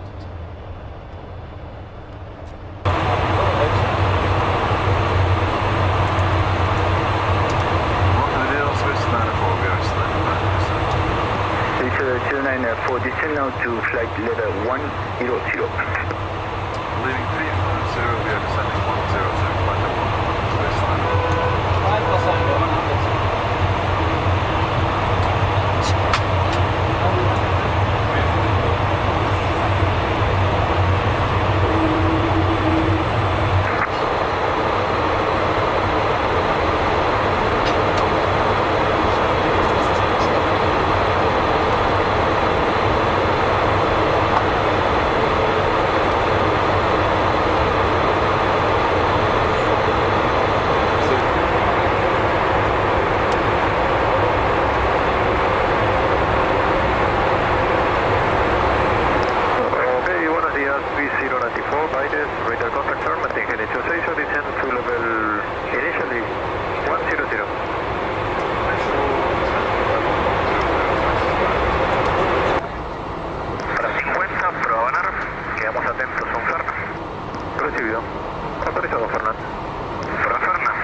to localize, that's accelerating.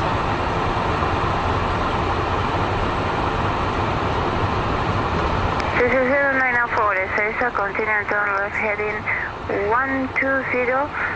Confirm when you intercept the localizer. Yes, we are clear to intercept the localizer. We code established the localizer, so it's stand for. Line out.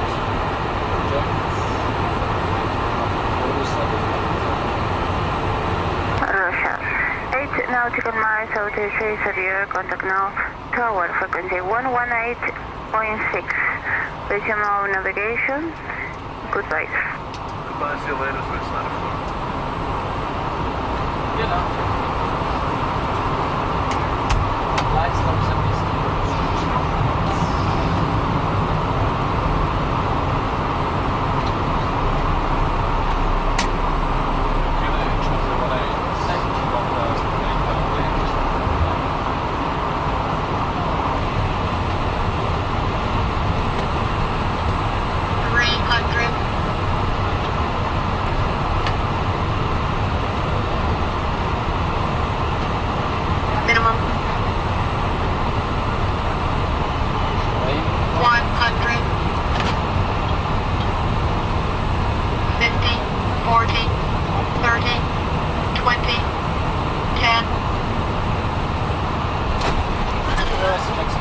oil checks.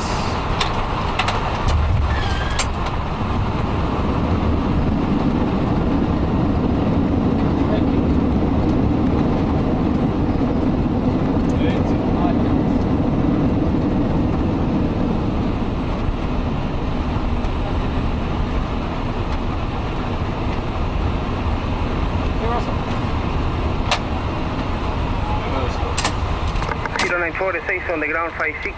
Is possible continue to the left by a 35? Yes, via 35, Swiss 94. After to the left by a taxiway hotel. Via hotel, Swiss 94. Take off.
Okay, hello, my name is Roman Chudi. I'm the co-pilot of this MD-11 flight to Buenos Aires.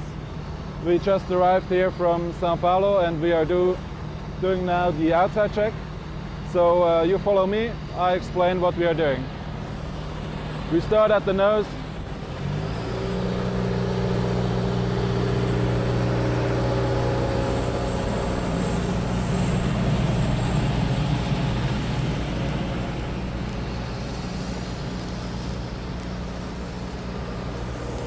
So it's the first time we start at the nose. It's the radome. Inside is the weather radar. So we check if there are any scratches, any hail salt. We just see the pitot tubes little below the radome. There are some accessory ports. Thereafter on the right side you can see the two inlets from pack 1, pack 2, on the left side the pack 3 inlet. Top here on the left side you can see angle of attack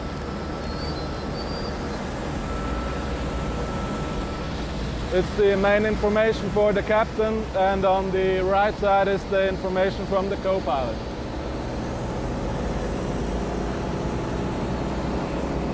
You look further, all doors are closed. As you can see, the handle at the door, it means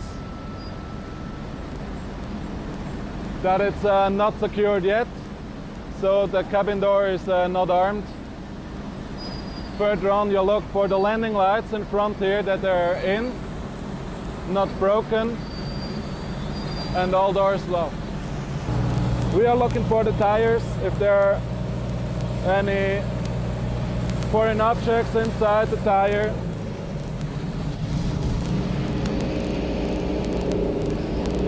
Checking the pressure. You can see pressure right here. Should be okay.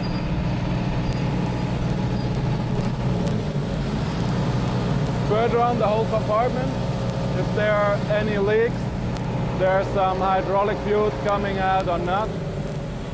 So this nose wheel gear is okay.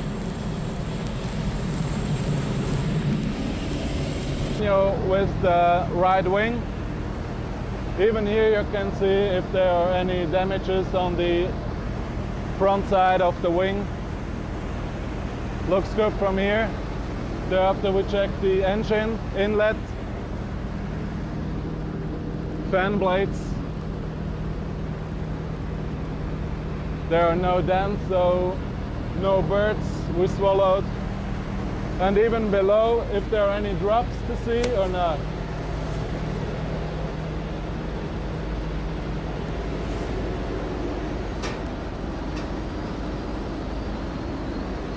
The engine is looking good. Also, the reverser is inside. So we're continuing the wing to the edge.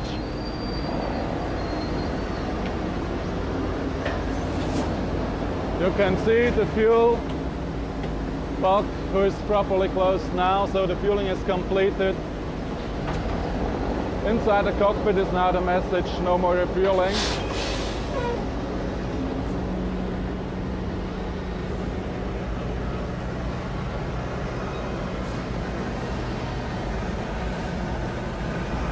The edge is good, even here. Lights is working, navigation light, the right side, the green, on the other side, the red light.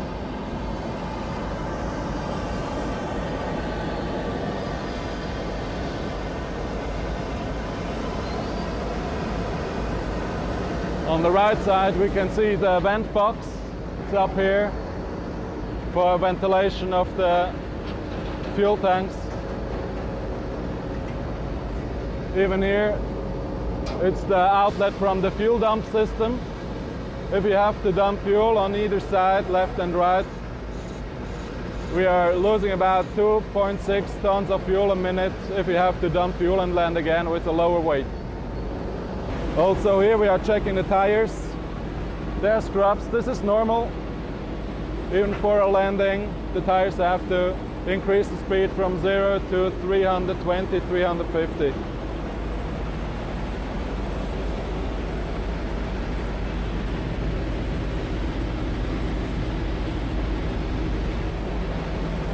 No bulbs. Tires are good. Strut is okay. You look inside the compartment. So the main doors are closed. They just open if you have to retract the gear and they close again. Even here, no drops on the bottom of the airplane. Below we have several antennas like VHF antennas, HF antennas, and we just check it from the outside. We can't see inside, but if there are any dents, scratches, we check it here. Main gear, center gear, also. Compartment is now closed. This door will open when you retract the gear. We check for dents, inlet of engine number 2.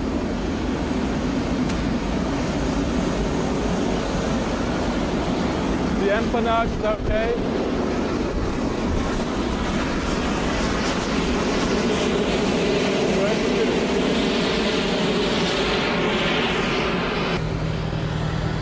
static ports. You can see static port from captain's side, from his instruments on the other side. On the alternate static ports.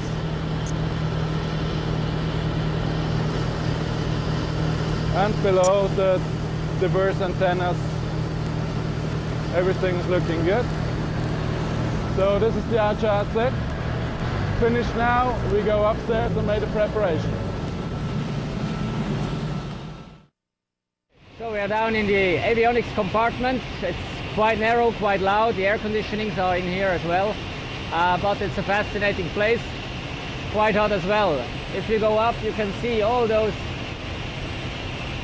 little cables leading to flight controls, trim, everything through the whole airplane. So it's not a fly-by-wire aircraft, it's a fly-by-cable aircraft.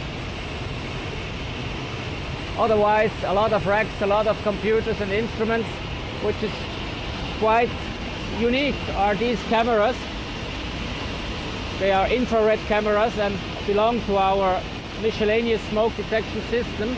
So we do not have only smoke detectors, we can verify the smoke source, heat detection via these infrared cameras. There are 3 installed. One is here, one is in the front. It's this one taking the right hand side, these racks, and there is well another one in the back of these avionics racks.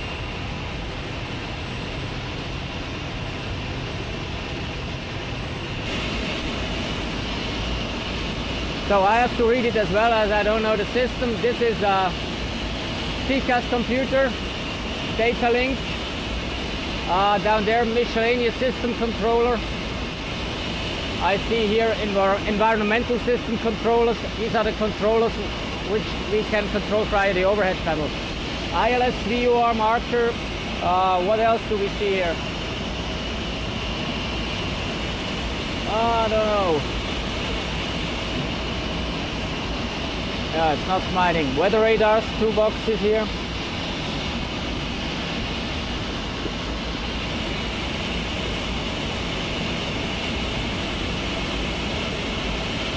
I think this is communication.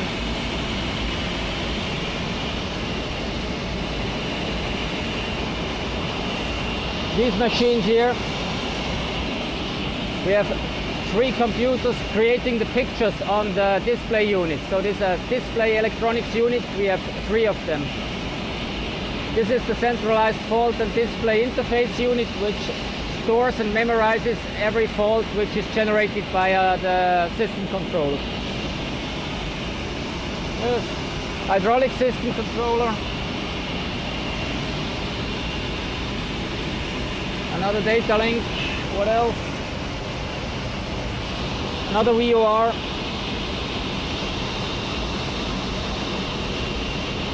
Yes, that's it, I think. Narrow, well heated. It's not good to store your wines. Smoke detection system, and mainly serves us via our miscellaneous smoke detection system, which has several smoke detectors all over the cockpit section, in the overhead panels, in the forward galley area, head room, and down here in the avionics compartment. We have 3 cameras down here, one in the middle, one in the front, and there is another one which is back of the racks behind here. It mainly serves to verify the smoke source, verify a smoke alarm, which usually smoke detectors tend to have produced more false alarms than real alarms, so we can really verify if there is a smoke source and take appropriate measures. Yes, that's it. So let me get out of that avionics compartment.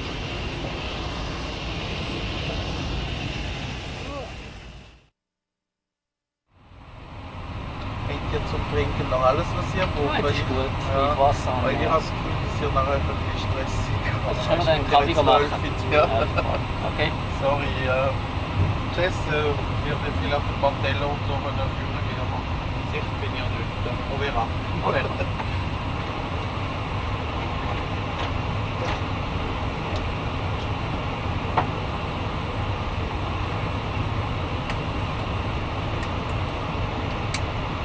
Ja, das ist das.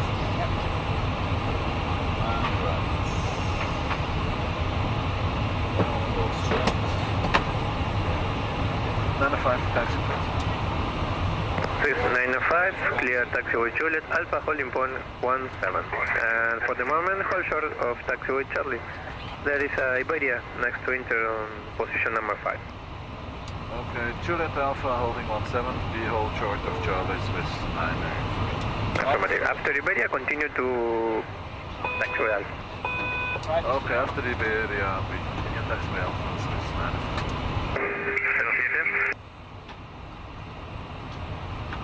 1407, buenos días. Posición 22 Bravo. 22 Bravo, recibe. Ahí ya está echando el rodaje, el piso detrás.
Departure, muy buenas tardes, pues 095 3000 for flight level 60.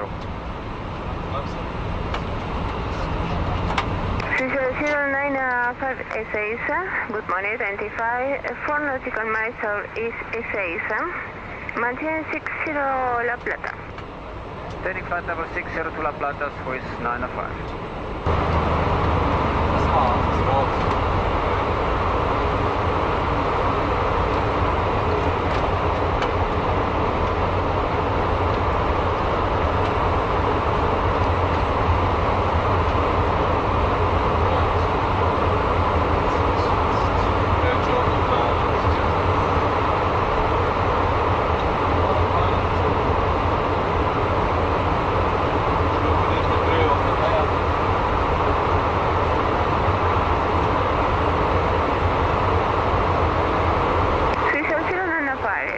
Contact now by the frequency 124 decimal 9. 1249, adios, Swiss 905. Adiós. Aires, buenos días, Swiss 095 60, maintaining.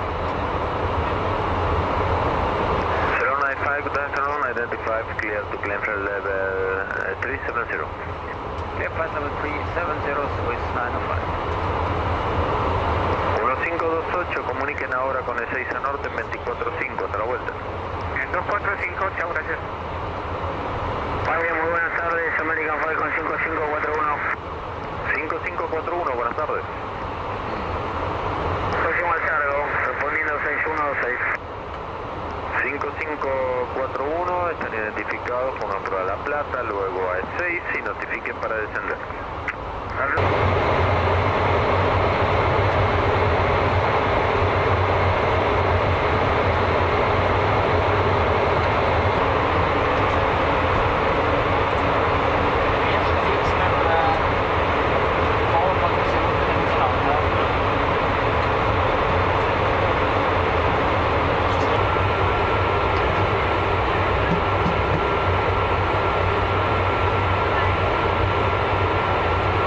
Swift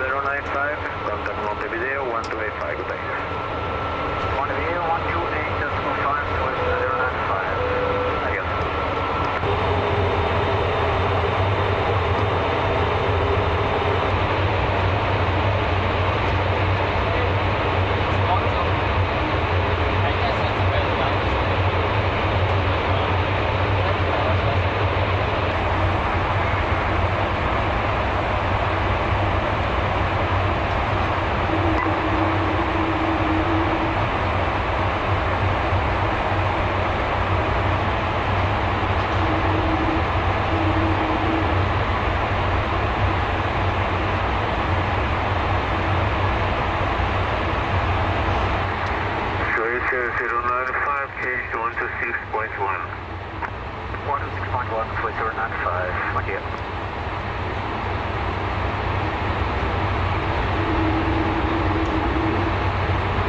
Could you keep on here, switch 095, flight level 370.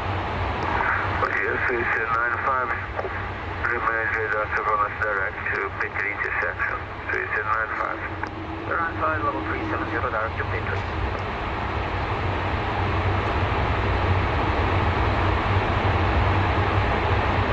We are flying Mach 0.84, which is our high-speed cruise, and this is indicated on our flight mode annunciator here in the upper left corner of the primary flight display. Gives me the opportunity to introduce you to our automatic flight system. We have two autopilots controlled via this auto flight panel here in the middle at the glare shield. Basically the autopilot is engaged via this button. Right now autopilot 2 is controlling. That means that the autopilot 2 takes all information from the flight management system 2, which is on the first officer's side, who is flying the plane right now. As you can see, we have several windows, speed or Mach, heading or track, feet or meters. We can fly also in meters. That's quite important for us as we are flying to China and over Russia. And the last window, we can select a vertical speed or a flight path angle. Right now everything is dashed in these windows because we use this button, which assigns airplane speed to the flight management system. As well here we switched on the navigation system and the altitude mode, flight level 370, we gave over to the flight management system.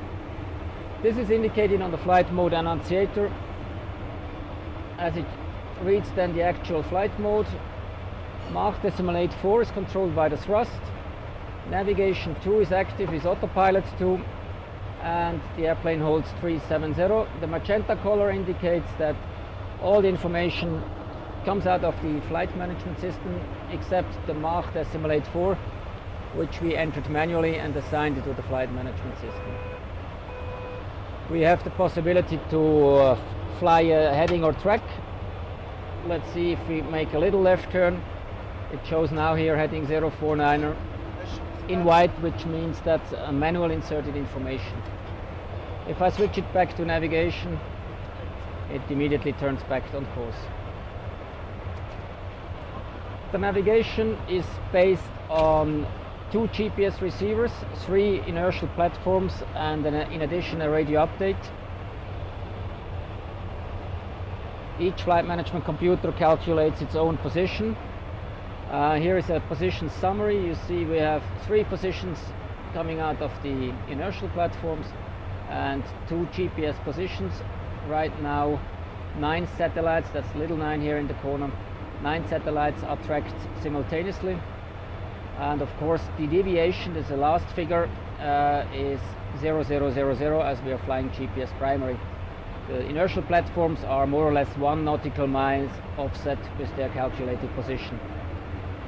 In addition, the airplane automatically selects radio stations, mostly for a DME update, to have an exact position, and the localizer information finally for the final approach. So we are very well fitted with navigation means, and the navigation is extremely precise.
295. Heading 270.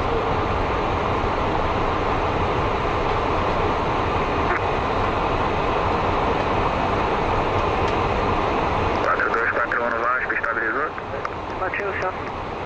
Chama a torre 13275, bom pouso, boa tarde. Obrigado, pronto, também.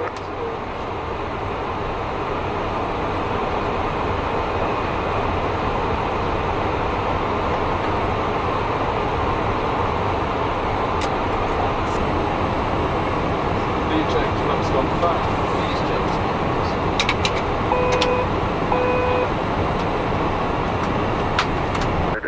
4070 por 340, 2622. 295, establish ALS. Affirm, just now established on the Alice 09 right, Swiss 09. Guarulhos, bom dia, Swiss 095, Alice 09 right. Bom dia, Swiss 095, Guarulhos Tower, clear to land runway 09 right. Wind 210 degrees, 12 knots, and altimeter 1014. Roger, clear to land 09 right, Swiss 095. VASP 4241, libera na Delta Delta, Chimistol 121, decimal 7, boa tarde. 121, 7, boa tarde.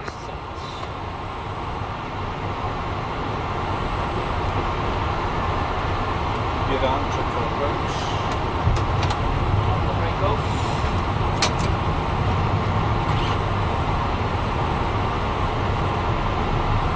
QNH 1014, 4,000. At the moment.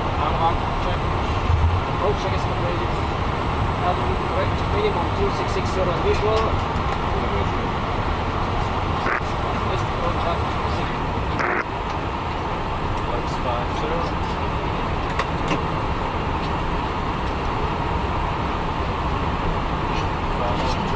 Green caution.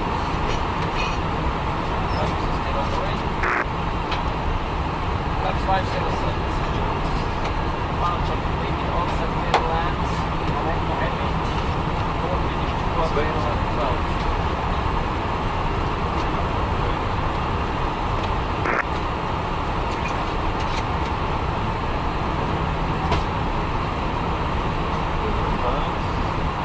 Control set clear to land. Yep, all set clear to land. Taking about 4 knots. 300.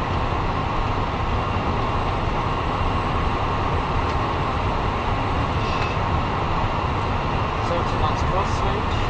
Rate 900. Speed is 4. Minimum. Lufthansa 503, clear to take off runway 09 left. Wind 180 degrees, 10 knots. Remain my frequency. Okay, take off frequency Lufthansa 503. Spoilers.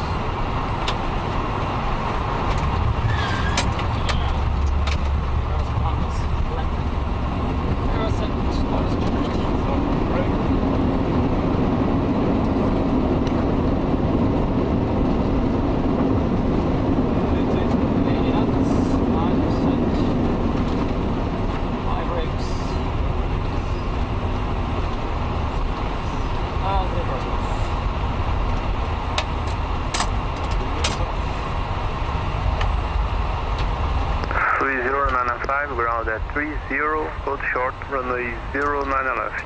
Holding short.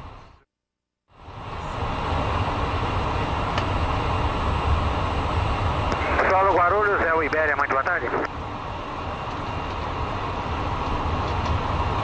Varig 2302 para o Hotel 5, correção Hotel 8, táxi de Bravo Hotel.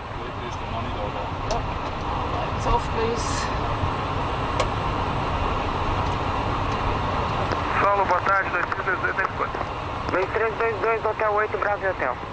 Hotel 8, via Bravo Hotel 2322. Confirmando a aeronave que chamou Solo? É o Ibéria pedindo autorização de reboque da Fox 5 para Hotel 3. Ibéria Fox 5, Hotel 3 está autorizado. Autorizado na sua escuta, obrigado.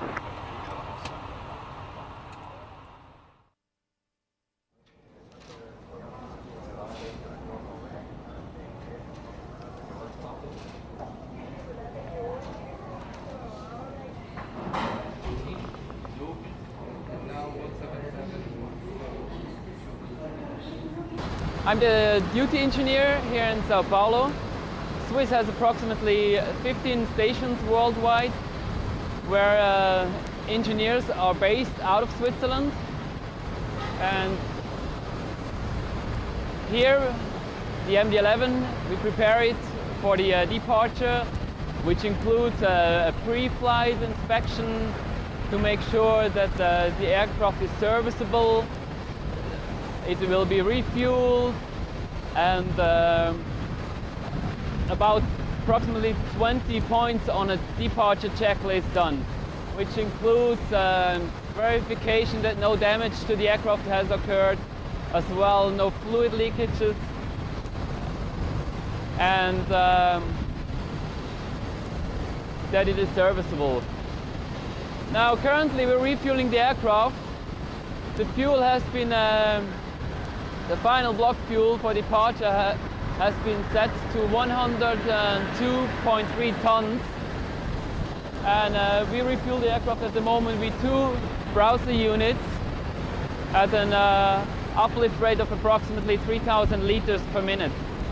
So in about 40 to 50 minutes the fueling is completed.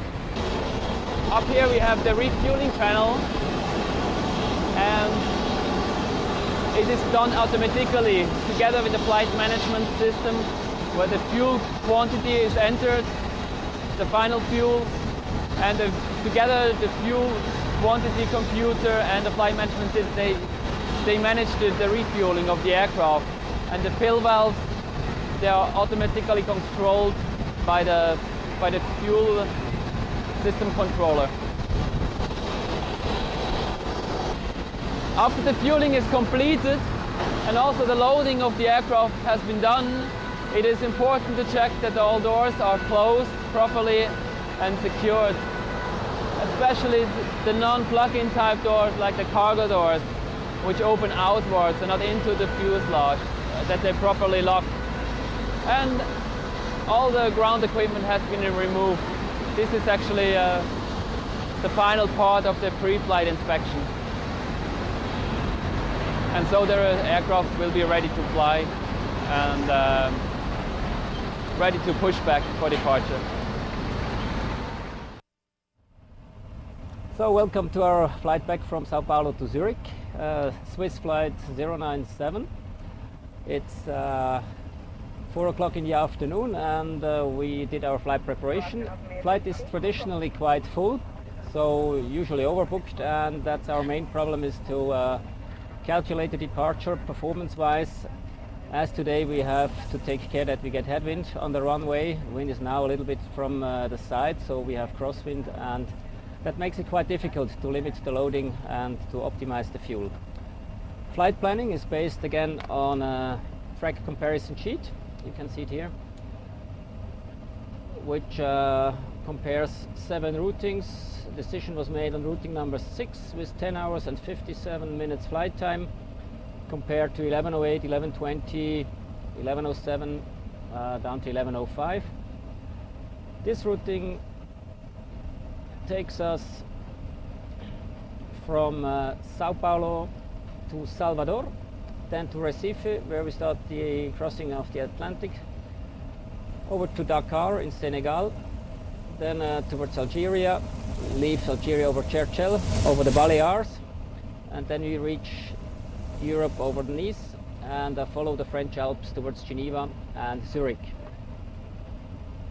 In addition, we have here the satellite picture, which mainly shows the front system over Salvador and Recife. There we might encounter isolated thunder showers with quite high tops.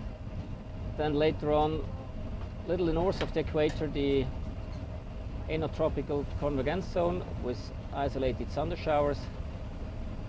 Then there shouldn't be a major problem over Africa. And in Europe we see a low cloud system. Our forecast as well indicates snow showers and quite low ceiling over Zurich. The last thing I can show is the wind situation on our flight back. which also explains the routing.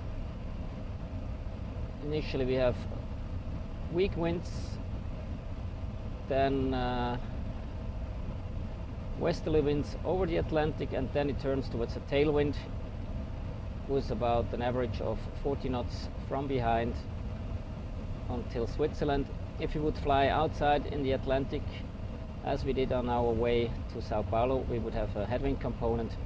So our average wind is now 23 knots tailwind, which gives that flight time 11:57. It's quite long flight time compared to a block time of 11:10, 10:57. So we might fly high speed if we can manage that with our fuel reserves. Flight again, almost 11 hours, is enlarged. So I have two first officers. A new first officer has joined the team. You will probably see him later when he does the landing in Zurich. So that's for now, I think, our flight planning basics. Let's see how we get out here of Sao Paulo. Swiss 097, cleared for takeoff on 9er left, wind 180 degrees at 08 knots. Remain on my frequency after. We remain on the frequency and clear takeoff 9er left, Swiss 97. Ready? Ready. Standing takeoff.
Airborne S30, contact is São Paulo departure 13575, have a nice flight.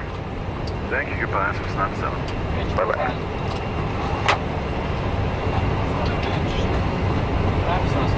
Varig 2250, autorizado nível 120.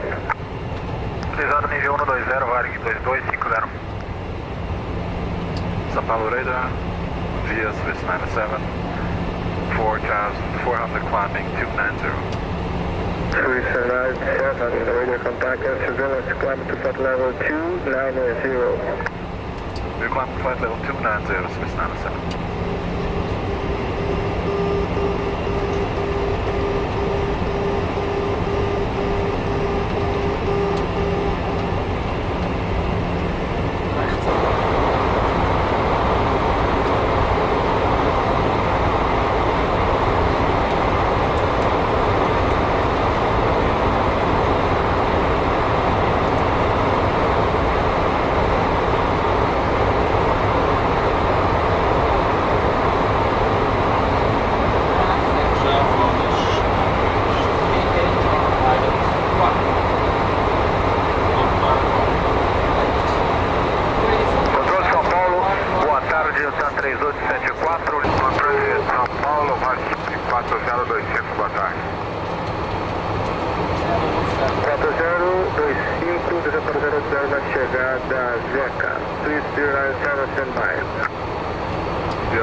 this flight. Today we have 12 first-class passengers, 49 business and 180 economy passenger plus 3 infant. So it's a completely full flight. We are here at my station. I have the DVD, I have the film, and we are now starting here in business class with the service.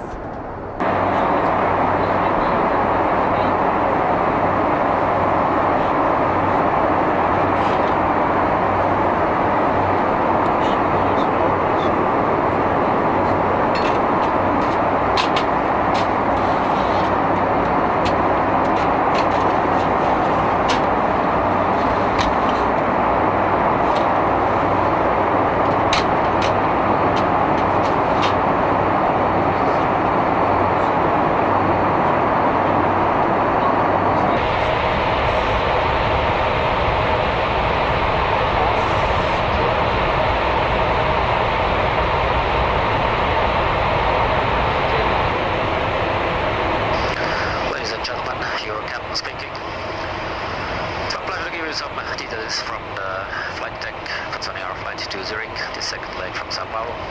First of all, I'd like to introduce my 2 first officers tonight. It's Roman Judy and later on Roland Miller, who's performing the landing in Zurich.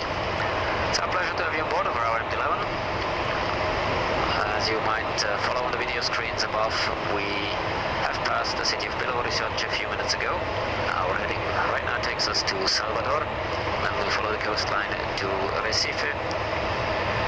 We start to cross the South Atlantic, cross the equator, and reach Africa over the city of Dakar in Senegal.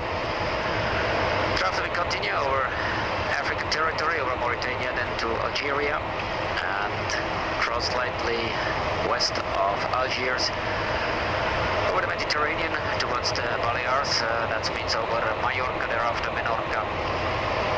Continue with our northerly track to France. We will reach France in between of Marseille and Nice. Then follow the French Alps towards Geneva, where we start our descent into Zurich's airport. Our landing in Zurich is scheduled in 9 hours and 15 minutes from now, which means we are nicely on time in Zurich. A few words about the weather. Forecasts are quite good. We have a frontal system over Recife, and thereafter the tropical convergence zone both means isolated thunder showers, thunderstorm clouds, which might cause some turbulences from time to time. So for your own safety, please keep your seatbelts fastened whenever you are seated in your seat. Zurich's forecast indicates an overcast sky, quite fresh temperatures around the freezing point. Right now they have showers of rain. During the night, as it cools down, there might be even some snow for tomorrow morning. It will be my pleasure to give you more detailed weather for our arrival tomorrow morning. First of all, I hope you're feeling fine on board, that you enjoy this flight, have an excellent meal, and later on have a good rest.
97. Swiss 97, request flight level 330.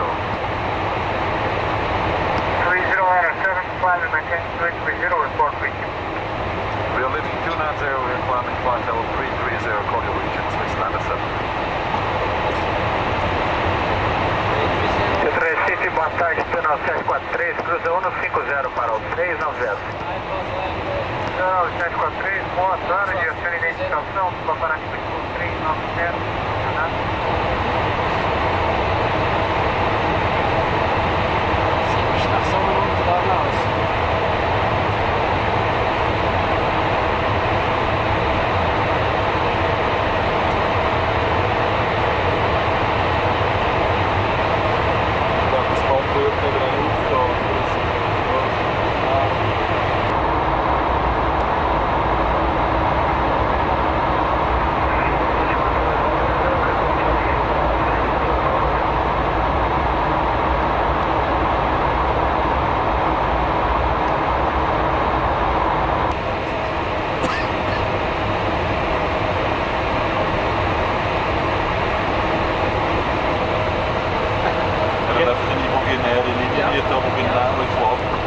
Das war der Äquator. Position 26 West und 000. Okay, in the meantime we are 3 hours and 40 minutes en route, and in a few minutes we'll pass the FIR boundary to Dakar. You can see it here, that is Kodos. Kodos Point is the boundary to the Dakar FIR. From there we'll proceed straight overhead the city of Dakar. So a few minutes ago we have crossed the equator and are now back on the northern part of our routing. I take this opportunity to give you some details about our aircraft, the history of the MD-11 in Switzerland, and some technical details. The first MD-11 flew in March 91. Swiss Air bought 15 MD-11s to replace their old DC-10s. Later on they bought additional 4 MD-11s from LTU. The difference was in the engine. Swiss Air's engine operated at 62,000 pounds thrust and the LTU's just at 60,000. So right now Swiss took 12 MD-11s from Swiss Air and they are phased out right now. Today there are still 7 aircraft in the operation, and the last flight scheduled operation is scheduled for May, end of May 2004 of course. The MD-11 has a maximum takeoff weight of 286 tons and a maximum landing weight of roughly 200 tons. So there is quite a big difference between the max takeoff weight and the max landing weight of 86 tons. Here in the books you can see aircraft dimensions. Overall length is 61.2 meters and on top the overall wingspan is 51.7 meters, including the typical winglets. Very interesting if you taxi is that the nose wheel is quite far behind. It's about 8.5 meters behind the nose section, or from our seating position about 6 meters, which makes it quite interesting taxiing narrow turns. And when you turn with the cockpit over the grass, the nose wheel is still on the concrete.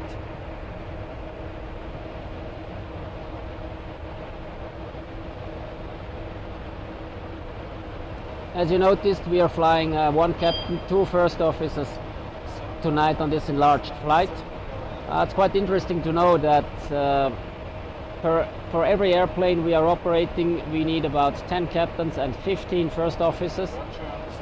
So with a fleet of 7 aircraft left, we still have roughly 100 pilots in the MD-11 fleet.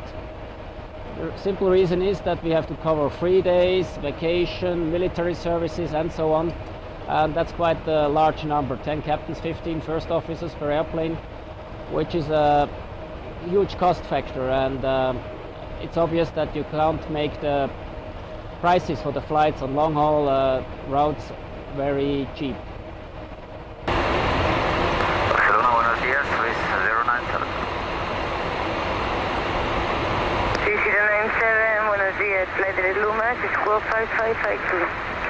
Direct to Lumas 5552, the squawk Swiss 097.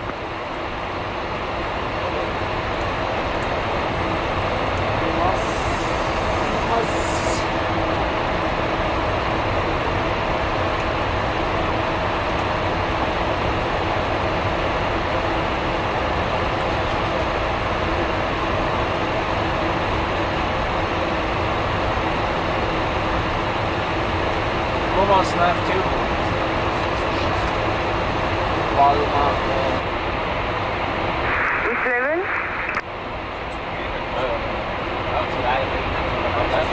Swiss 097, descending level 360. Già lo snello. 360.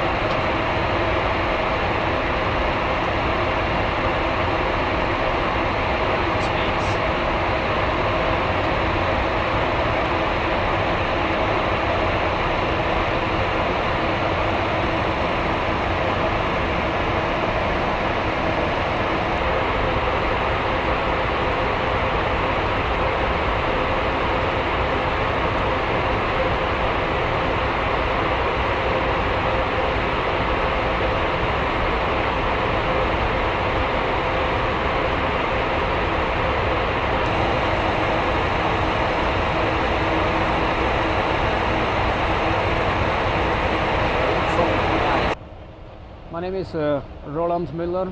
I'm first officer for the last part of the flight to Zurich, and I would like to show the routing of the today's flight. We reached the African continent over Dakar. We crossed towards Mauritania into Algeria. We passed the city of Alger across the Mediterranean Sea, and right now we are already over France. We can see the city lights of Marseille on our left hand side, and the landing in Zurich will be in approximately 50 minutes from now. We are around 2.8 tons behind schedule fuel-wise because of much more headwind than expected. But we are cruising high speed. That means we will still be on time in Zurich. The weather in Zurich, we expect a cloudy sky, probably some snow showers, and the temperature will be around freezing point. Approach briefing for ILS approach runway 16 in Zurich. Vital altitudes, we have 4,000 feet to 8 miles of the ILS. Auto marker at 4 miles, ILS DME at 2720, and the minimum 1590 borough is set. Missed approach in case of go round, as a go round thrust, flaps 28, gear up, check altitude, initial pitch is 15 degrees nose up. Then as a arm navigation, 1500 feet ground, it's engage profile, select speed 180, and we make flaps 15. Miss approach is straight ahead 2 miles from the ILS DME. Then a left turn with maximum 210 knots, minimum 20 degrees bank to intercept the radial 214 from Zurich East to Zurich East.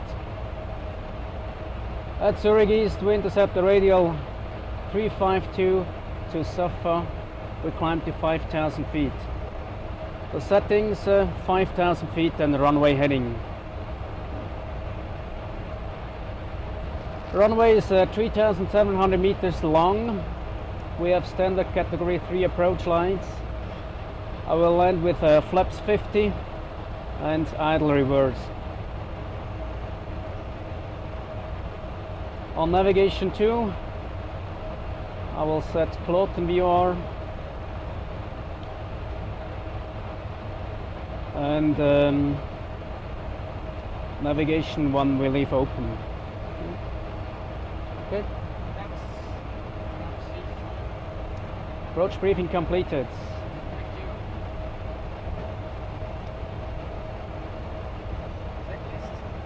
Descent check, please.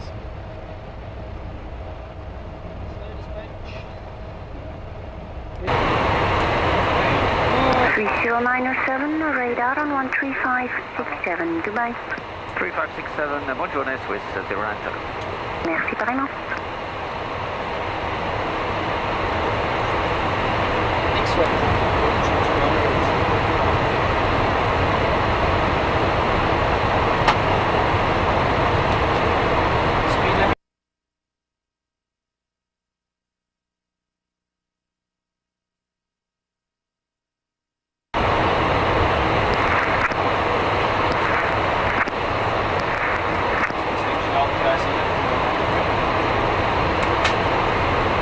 Flight level 215, reach level 200.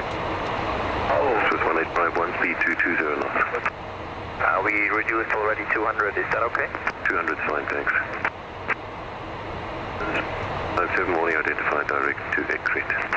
Direct exit, Swiss 097, can we keep speed 300? Negative 250 or less for 097. No problem, reducing 250. Malaysian 10, speed 230 knots, proceed southward to hold, expect about 1 to 2 turns. And 230, proceed to Safa and Ho and take the rest. 1 or 2 turns. No 2 turns Malaysian, well, 1 or 2 turns Malaysian, 10.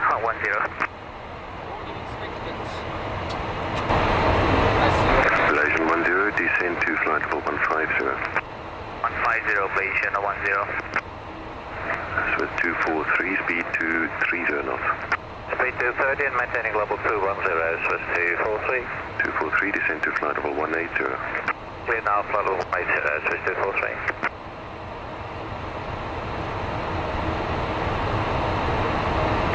Swiss 097, descend to flight level 180. Descending level 180, Swiss 097.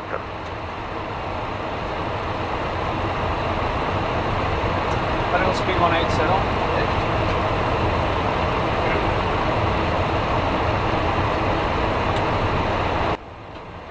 Swiss 183, speed 230 knots. Speed 230, Swiss 183.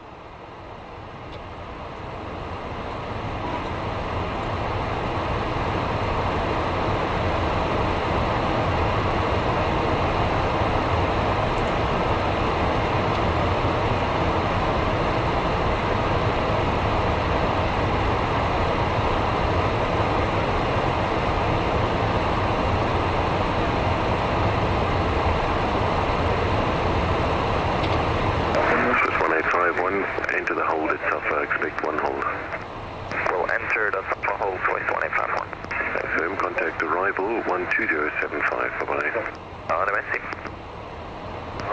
Malaysian 10, contact arrival 12075, bye-bye. 2075, Malaysian 10, goodbye. Swiss 277, speed 230 knots. Speed back to 230, 277. Swiss 097, descend to flight level 150. Swiss 097 to descend flight level 150. Vertical speed 150, checked.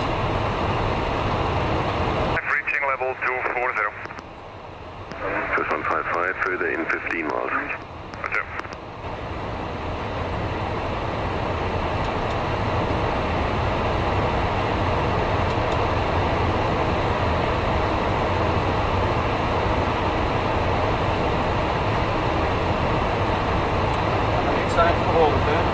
Swiss 097, descend to flight level 130. Flight level 130, Swiss 097. 097, contact arrival on 1180, bye-bye. Go to arrival 180, Ocean South 097. Quick arrival, Guten Morgen, Swiss 097, heavy MD-11 with X-ray, flight level 160 for level 130. Swiss 97 Heavy, go to talk, descend to level 100. Expect vector to Dallas approach runway 14. Down to level 100, vector 14, Swiss 097, confirm no holding.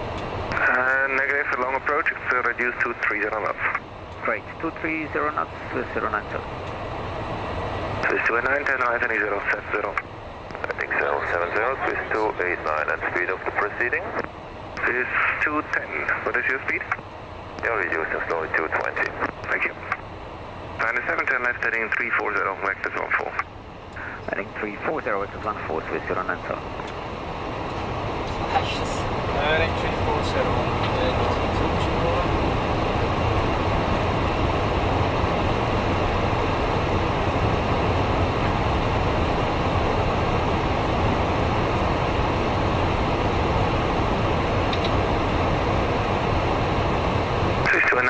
heading 110, clear Dallas approach runway 14. Heading 110, clear Dallas 14, Swiss 289.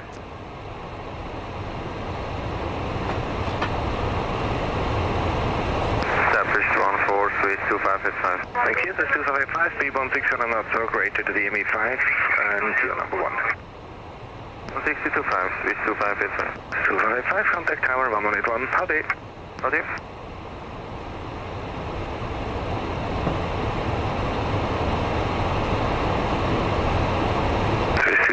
Turn right heading 080. Right turn heading 080, Swiss 277.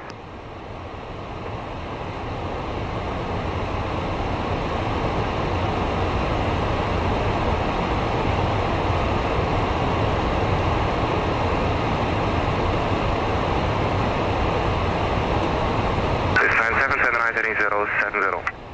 Right heading 070, Swiss 097. 070. Established 14, Swiss 289. Thank you, Swiss 289, speed 160, great to the ME5. 160 till 5, Swiss 289. Swiss 277, reduced to 180 knots. Sweep back to 180, Swiss 277.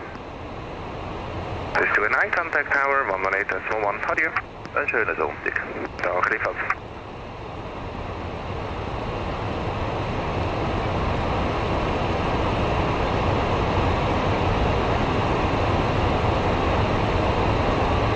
It's a 14 and convert.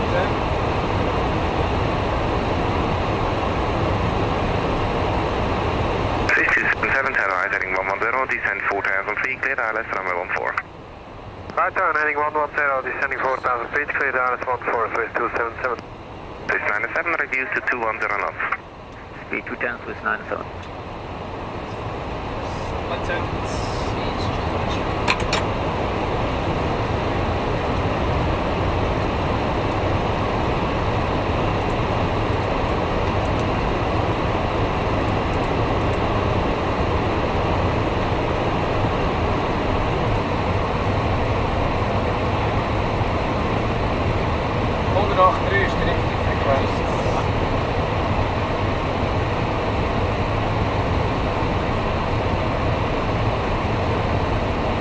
Dallas approach runway 14, descend to flight level 100. Descending 100, precipitating vectors 14, Swiss 89.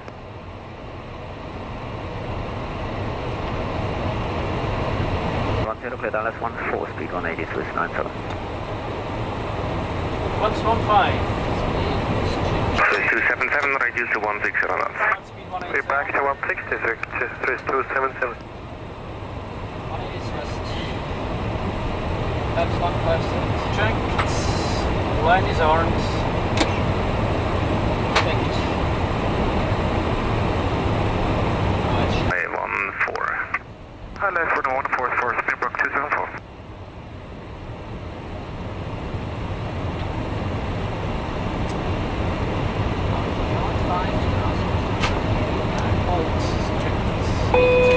Swiss 277 after the ME5, no speed restrictions, tower 181. Safe.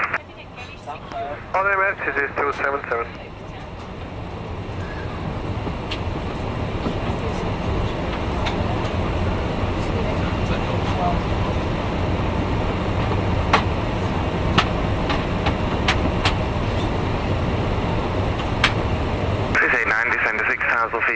1005. Down to 6,005, Swiss 89. Springbok 274, descend to flight level 100, 100. Descend to flight level 100, Springbok 274.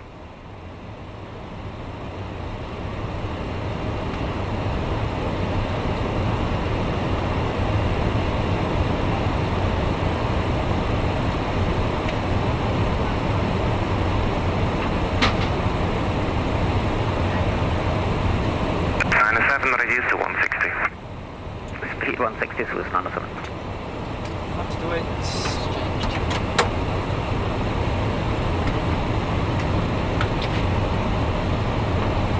Right.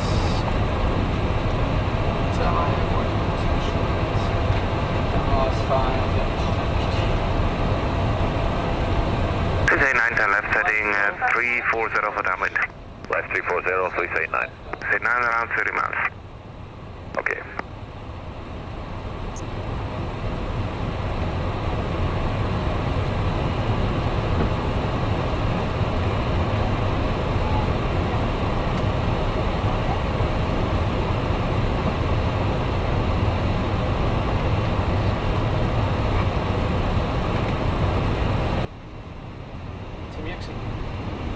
Swiss 97 over to Tower 181, leave caution attack.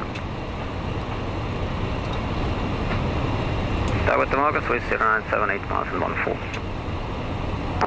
Swiss 97, Tower good, Morgan, continue approach. 8 mijlen 4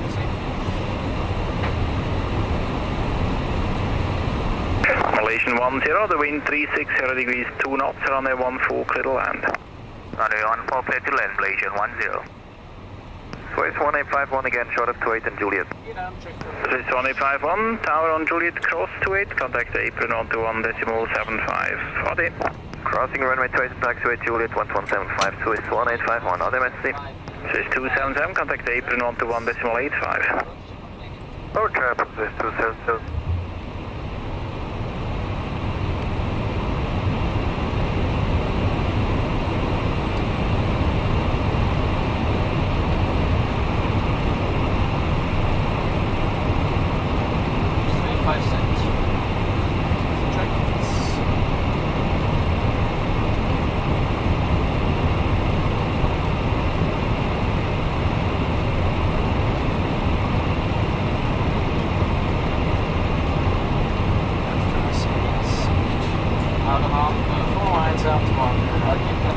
Pilots coming up. Tower, good morning, Swiss 183, days tomorrow. Good talk, Swiss 183, tower, continue. Roll on, flight 507. Please check the final check green box. Malaysian 10, turn right next into Hotel 2. Hotel 2, Malaysian 10. Swiss 907, wind 010 degrees 3 knots, runway 14, clear to land. Clear to land 14, Swiss 097. All set, clear to land. Malaysian 10, contact apron 121.85, goodbye. 12185, Malaysian 10, goodbye.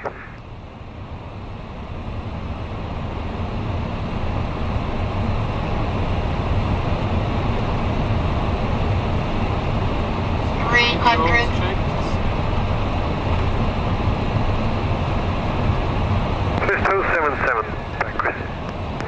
277, tower on Juliet, cross runway 28, then to apron 121.75. Other on. Juliet, crossing 28, afterwards apron. Cheers, bye-bye. 50, 40, 30, 20, 10. I'll reverse, check spoilers.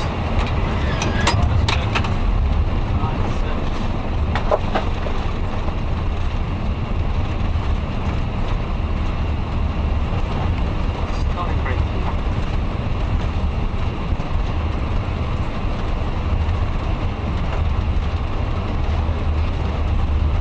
Now, reverse is coming up. See, my controls, your controls. Excellent, very nice. Swiss 907, right here, Hotel 1, contact apron 121.85, Bishbutter. Hotel 1, 1185, Swiss 907. Malaysian 10.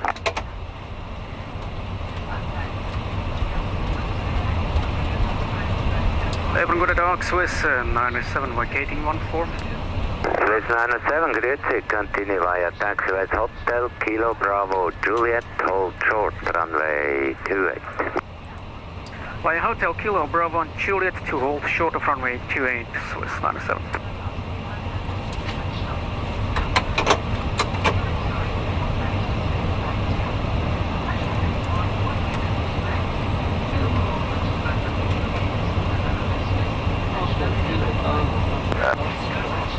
Ground Malaysian 10, confirm Echo 57. Echo 57, this 10 number. Thank you, sir. 183, all straight ahead on Juliet. Yeah, we got it. Merci. Swiss 907, contact the tower again on 118.1. Bye bye. Tuna dog, merci, Swiss 183. Good call, okay.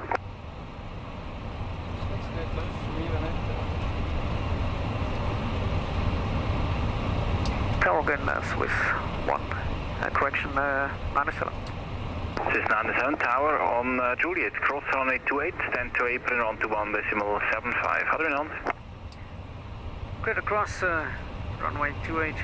Thanks with Juliet 12175, Swiss 97, Tuna dog. So it's 155, the wind 020 degrees 2 knots, runway 1. April good morning, Swiss 097 crossing 28. Swiss 097, April good morning, taxi via Juliet and Inner. Expect a marshal for Alpha 59er. Archer Juliet Inner, Alpha 59er, Swiss 97.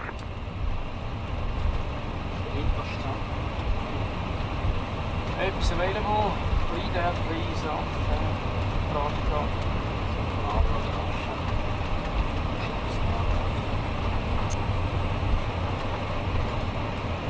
Swiss India X-ray Tango engine runs completed, thank you. Thank you, bye.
Swiss India X-ray Victor, April. April, please go ahead. Yeah, the marshal is now on the way to you. He had to guide an MD-11 into a stand first. Okay, madam, thank you very much. Okay, we made it. We are on time, exactly. And we had a fuel penalty of 2.2 tons, but that's mainly as we have flown high speed all the way. It was a pleasure to have you with us. Hope to see you next time in the real world on one of our planes. Thank you very much.